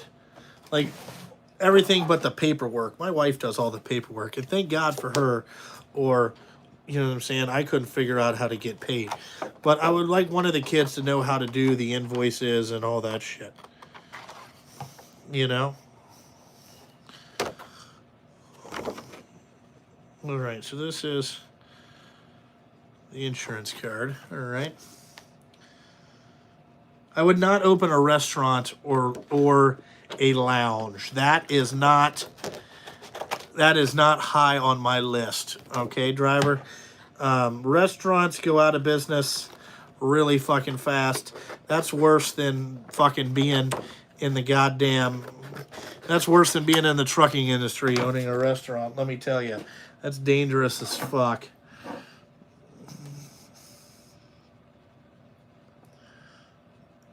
Yeah. Well, thank you, Rex G. I see you, Larry. What's good? I'm doing pretty good, driver. Yeah, but the country CEO's in here. If you guys, he's a good tool to reach out to, because he is doing... the country CEO guy is doing some consulting stuff. You know what I'm saying? I'll have some KTM parts for sale, yes. Just haven't got to it yet. Haven't got it organized together. So, you know, it is what it is. Let's see. You're going to Red Bud? Well, come over to the Pro Pits, and that's where I'll be, because that's where me and Zach are parking this year, where it's fucking flat. How's the weather up there? The weather is, well, and last week in Florida was a lot better. I think today, let's see, I don't have, it's on my other phone, but the weather here, it's like 40 degrees and raining, and we got some snow Thursday, and we got, so hopefully next week we start hauling salt. We'll have a bunch of fucking shit. We'll have a bunch of, how can I say this? We'll have a bunch of bullshit coming up to do, I'm sure. I have not got the new trucks in. No, Shane. We're kind of pissed. I haven't ridden the pit quad that much, to be honest with you, because I got it and I left 2 days after I got it. So I haven't ridden it very much.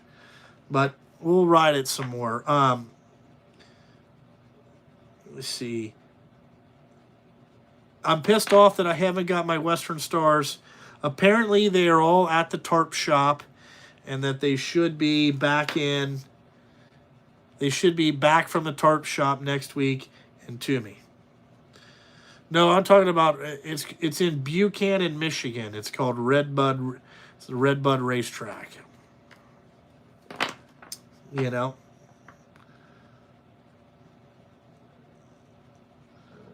It was pretty sweet when I was live streaming from the trailer. We might do that more this year. Do some more live streams from the trailer and all that stuff. We don't ride quads. We can't ride them on the street. Every time I do it, the fucking Karen down the street fucking calls the police on me. Even when I'm just like, I just run it down to the end of the street because she can't hear when the phone rings.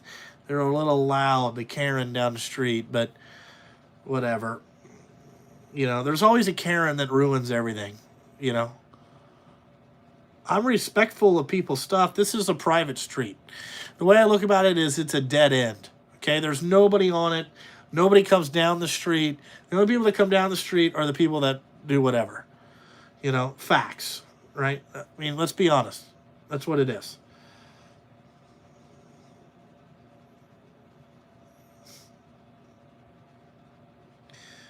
Cody, that sounds like, you know what I'm saying?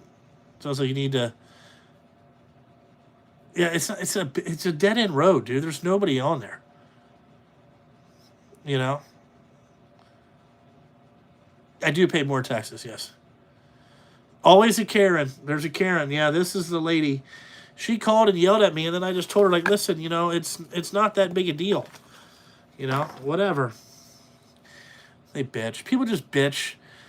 I think people want to bitch just to hear themselves talk. You know what I'm saying? It is. Everybody wants to be a party pooper. How can I say that? I don't have a sign in front of my shop, no. I mean, I have a sign on my mailbox that says who it is, but we don't have a sign in the shop. Yeah, well, somebody hit the damn pole in the mailbox. That's because they went flying down that street thinking it was, thinking that it wasn't a dead end, and then it was a dead end. That's happened a couple times, They're just stupid. Ignorance, That's all I can tell you is ignorance gets a lot of people fucked up, What are you going to do? What are you going to do?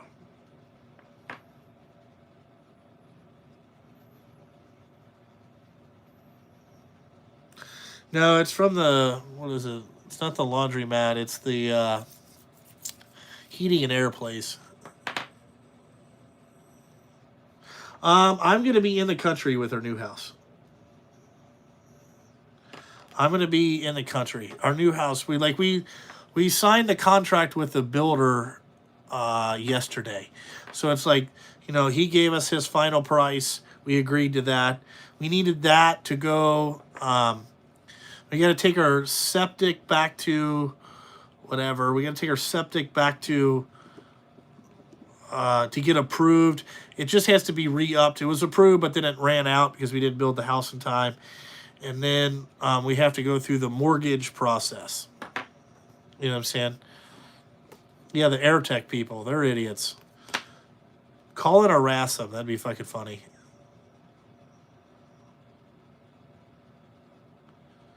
I would say that they're all about as rugged as you can make them. Really all you're doing is changing for interior and exterior panels. The bones of the trucks I never really had any problems with. It's been just other stupid shit.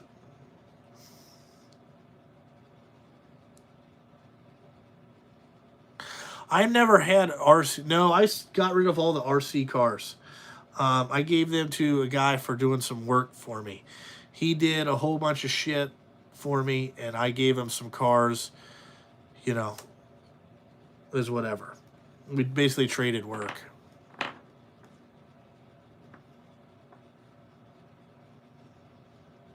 No, I am not using any dump trucks to move furniture. We use a moving company.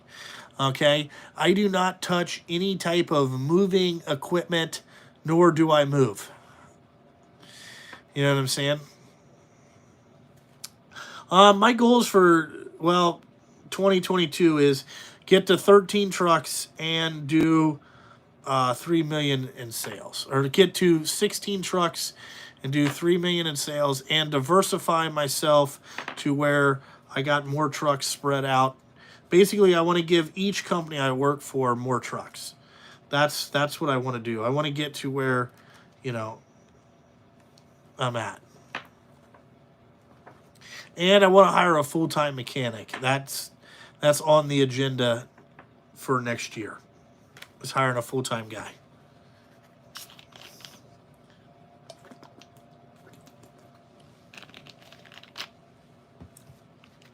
That's it. I have never cracked a frame. No, Larry Bird. Not done that.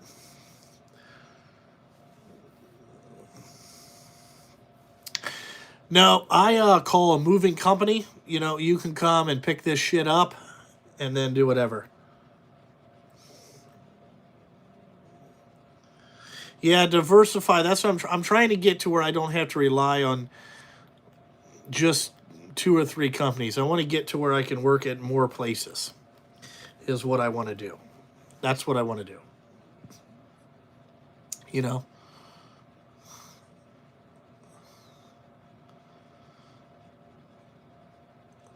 We did sell our old house. I do not live there. We made out like a bandit on that, and then we're going to go to do whatever. I do need to invest maybe in another business. I do need to do something else. I haven't figured out what it is. I'm thinking about getting in the Airbnb game, to be honest with you. No, Bruce Allen may not work for me. I did have a guy while I was on vacation. I did have a thing that Jay Young is still out there and alive. A guy sent me, I did not know this, but I thought he died. Okay. I figured he OD'd or something fucking happened with the guy. But apparently, I stepped on his back to get to where I'm at. I was totally fucking confused on that one. Totally confused on that one. But guy sent me a thing of him talking. I thought he died. You know, I did not know that he was, you know, his crackhead ass was still alive. I did not know that. It was shocking, but you know, I haven't watched his channel. I'm not a subscriber of it. It's just a guy sent it to me and was like, "Hey, this guy's still alive." I'm like, "Wow," you know what I'm saying? I couldn't believe it. Could not fucking believe it. But there's another weirdo. He was the guy with the Mr. Big. Doesn't have it anymore. I think that got repoed when they also repoed his building and everything else. I thought he was dead too, Justin. Yeah. You know, I knew that they had an auction at the building and where he used to live because he lost all that. You know, he lost all that.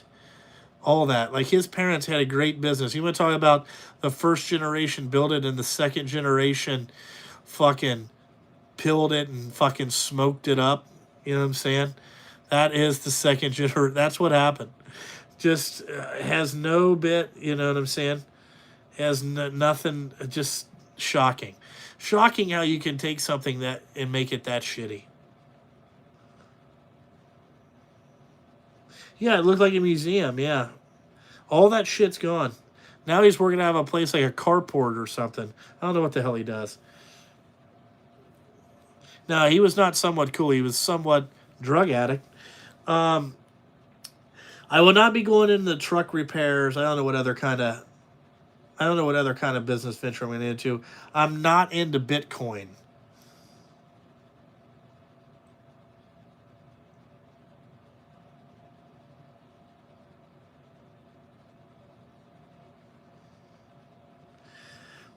A good truck is whatever you could afford, Driller Dave. You know what I'm saying? I'm not going to pick a truck for you because, A, I don't know, you know, like you said, you live in the, what is this, Houston area. I don't know what kind of trucks they run down there. Just buy one from your area and buy what other people have. That's all I can tell you. The brand, if it's your first truck, it really don't matter. You'll figure all what you like and what you don't like after you have a truck for a while.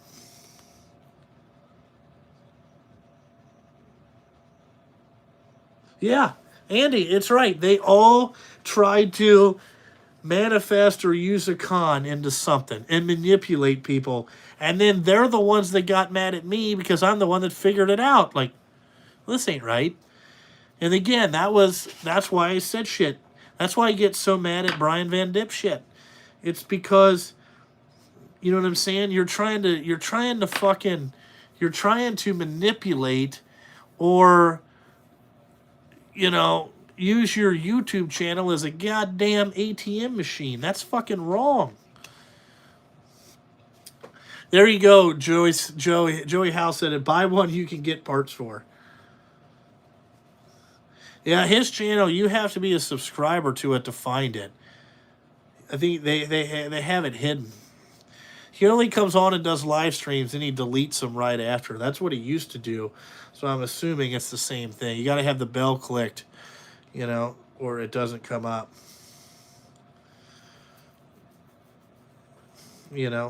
I'm sure they watch all my shit, but I don't understand how this guy said I stood on his back. Like, dude, you fucking redid tractors.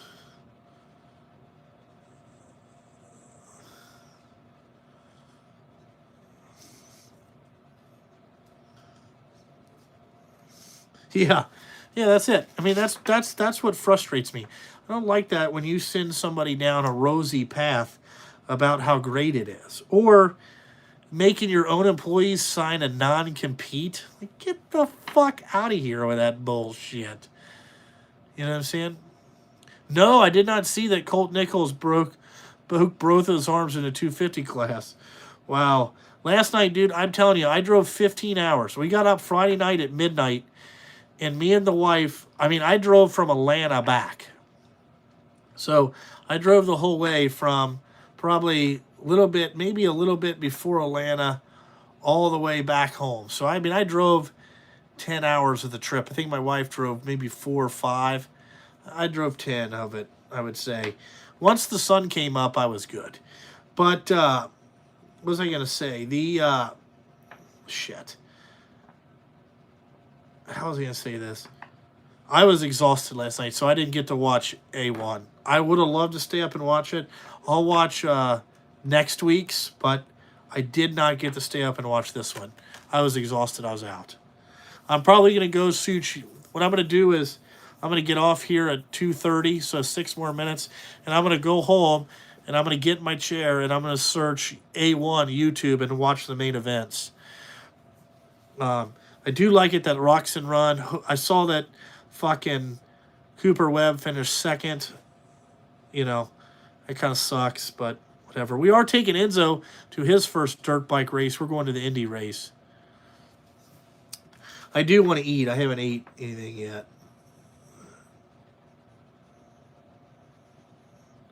Nope, I do not have the Smokey and the Bandit bike. I sold it.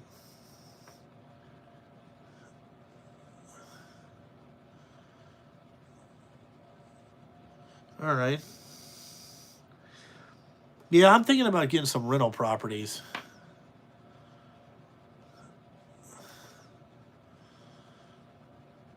Dirt bike flat track be pretty cool. Watch the heat race. They're crashing a lot. Oh, man, Snow Jaweek snapped his arm? That fucking sucks. I like that Soul, dude. Jaweek Soul. His dad's actually in jail for trafficking cocaine. That's how he paid for his son's young dirt bike career. Which I don't think Jaweek knew anything about it, but his dad sold cocaine. Which, you got. I'm going to tell you right now, getting these kids into pee-wee sports, you better have a fucking, or like into motocross, dirt biking, racing 4-wheelers, cars, anything. You better get real big.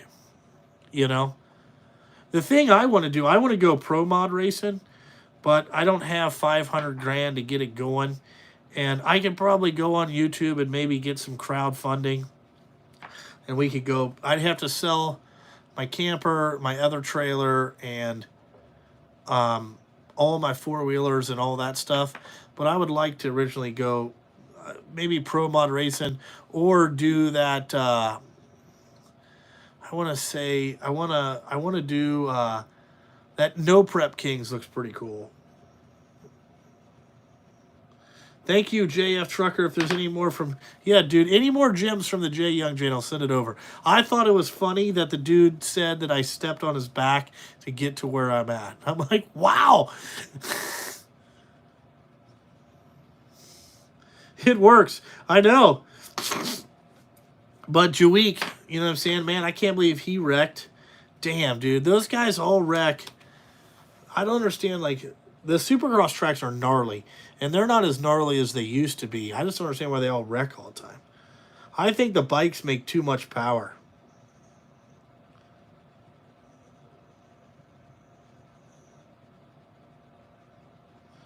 I've never seen a quad track in the gravel pits. I don't know that one. I don't know that one. But yeah, I thought it was funny. You know, people sending this shit over. Mooscan dropped Mickey. He wrecked Mookie, or is because Mookie was the fastest qualifier, which I figure because the whoops were huge. Oh, Gravel Rama. Yeah, they don't have that anymore. That is true. How dare I steal his fame? Mookie yelled at him for 10 minutes after he should. Mookie should have whooped his ass. Did you guys ever see, if you watch Racer X, fucking shit. Oh, I forget what. I listened to the Kiefer podcast. Listen to that one. That was funny. Who lost everything? Oh, that's Jay Young. He took so many pills, he ran his grandparents' money and his dad's money's out real quick.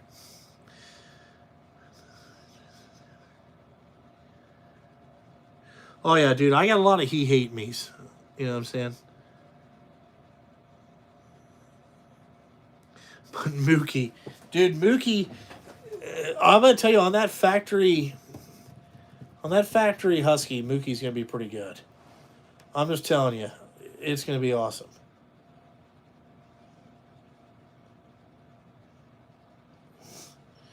He went and beat up a disabled guy who posted something about him online, and he took camera footage.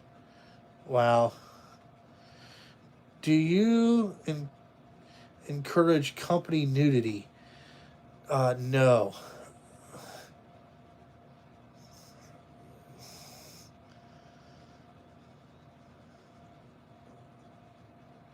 No, when I worked on Top Fuel, no, I never drove one down the track.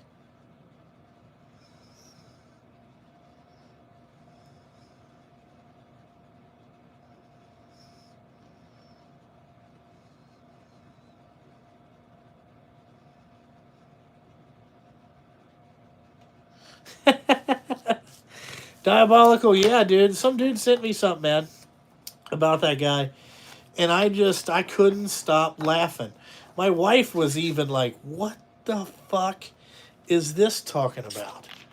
You know what I'm saying? These people are crazy, man. There's so many crazies on YouTube, it's easy to pick them out, man. It's nuts.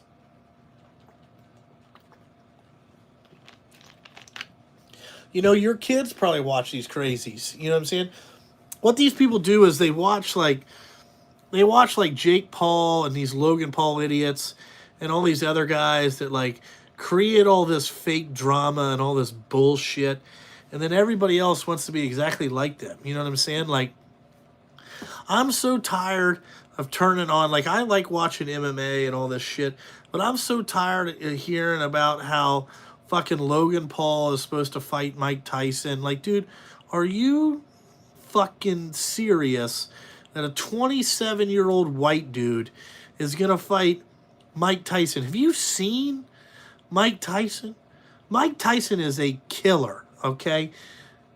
Any motherfucker that has lions as a pet is not afraid of no man. And you do not want to get in a boxing ring or any type of fight with a dude that is like that, okay?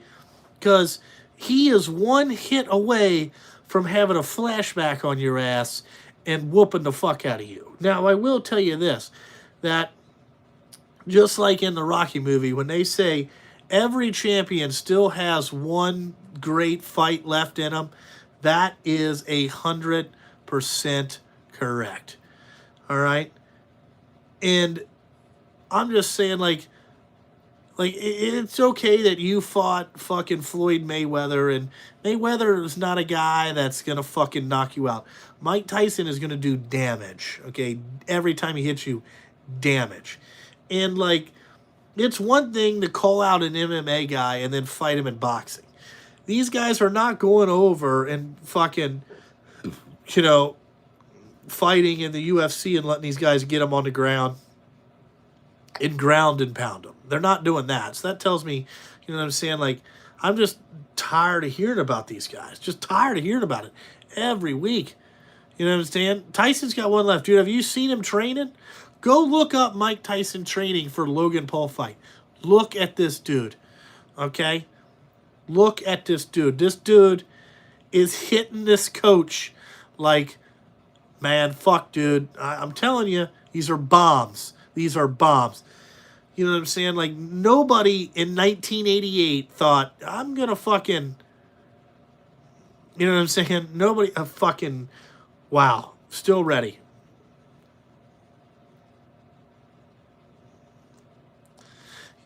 Yeah, no, I'm just saying, dude, look at Tyson training for this thing. It's fuck crazy. Yeah, I understand, you know. I don't know if Don King is still promoting, but I'm just tired of hearing about like Jake Paul calling out Jorge. He called off Mastodon. Okay, he called out Jorge Mas. This dude has been street fighting since he's been 16, dude. 16. You are going to get your ass whipped. Ass fucking whooped. Okay? What are you doing, Jake Paul? You are a dude from Cleveland, okay? And yes, I realize that you're on steroids and you may think that you're fucking great.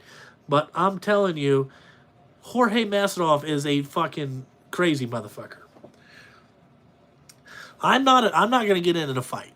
You know what I'm saying? I'm just saying I was just trying to make a comparison that everybody wants to be fucking Jake Paul and fucking all this stupid dumb shit and create a bunch of drama over nothing.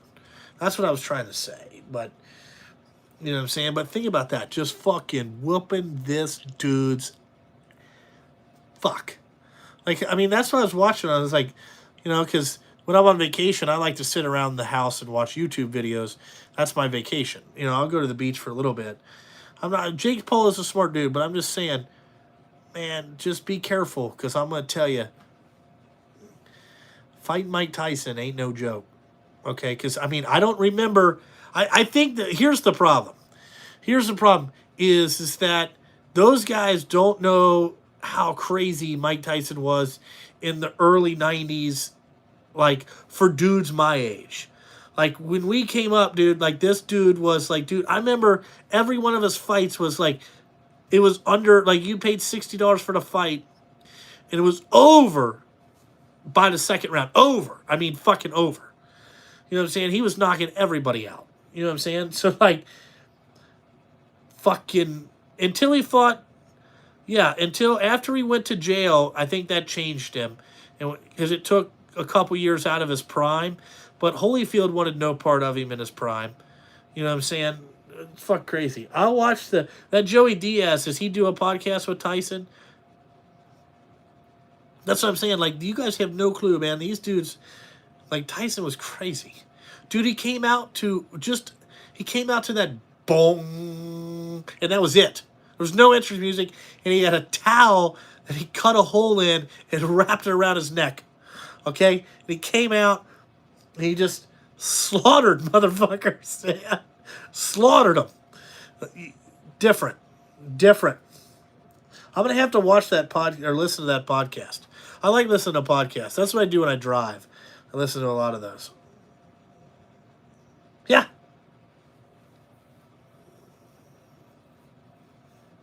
I'm telling you, dude's crazy.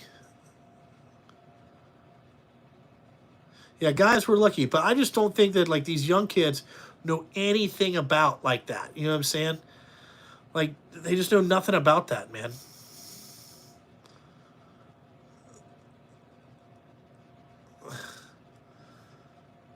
He's talking about putting Drano on his bird. Oh man, dude, Mike Tyson had a lot of animals.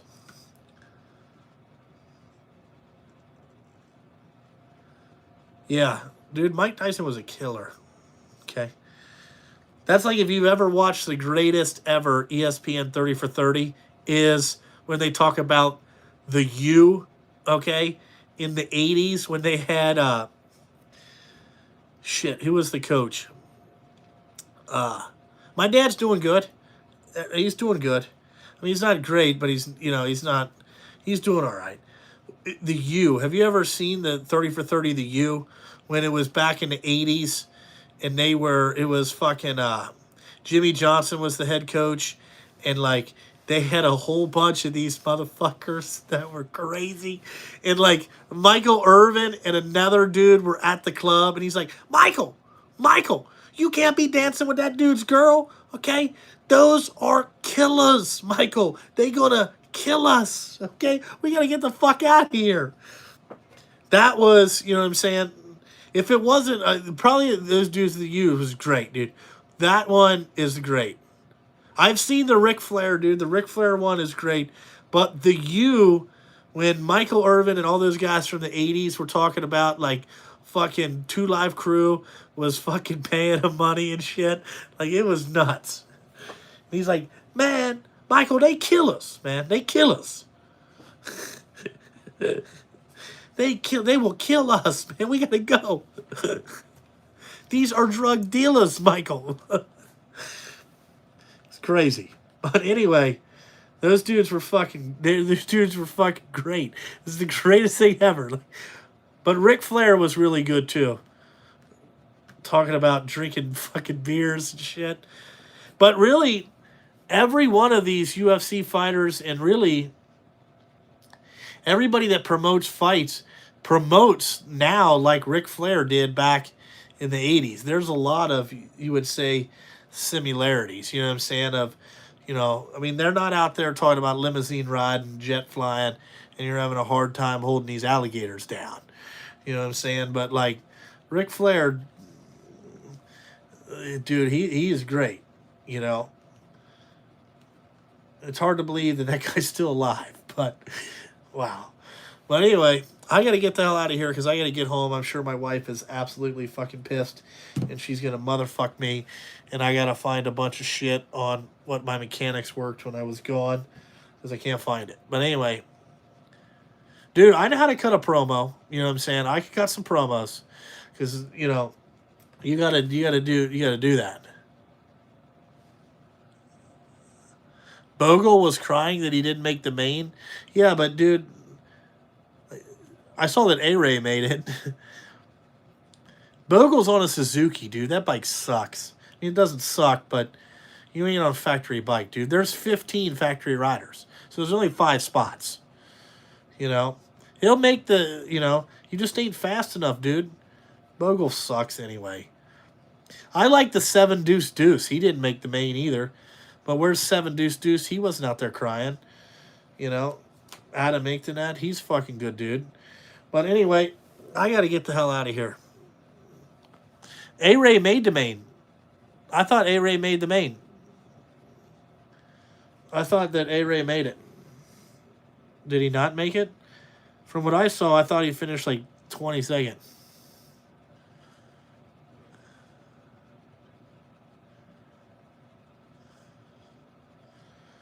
Oh, okay. I don't know how to do it. But anyway, I got to get the fuck out of here. I got to go home and see what's going on. I'm going to do whatever. But like always, guys, fucking thanks for watching. I got to go.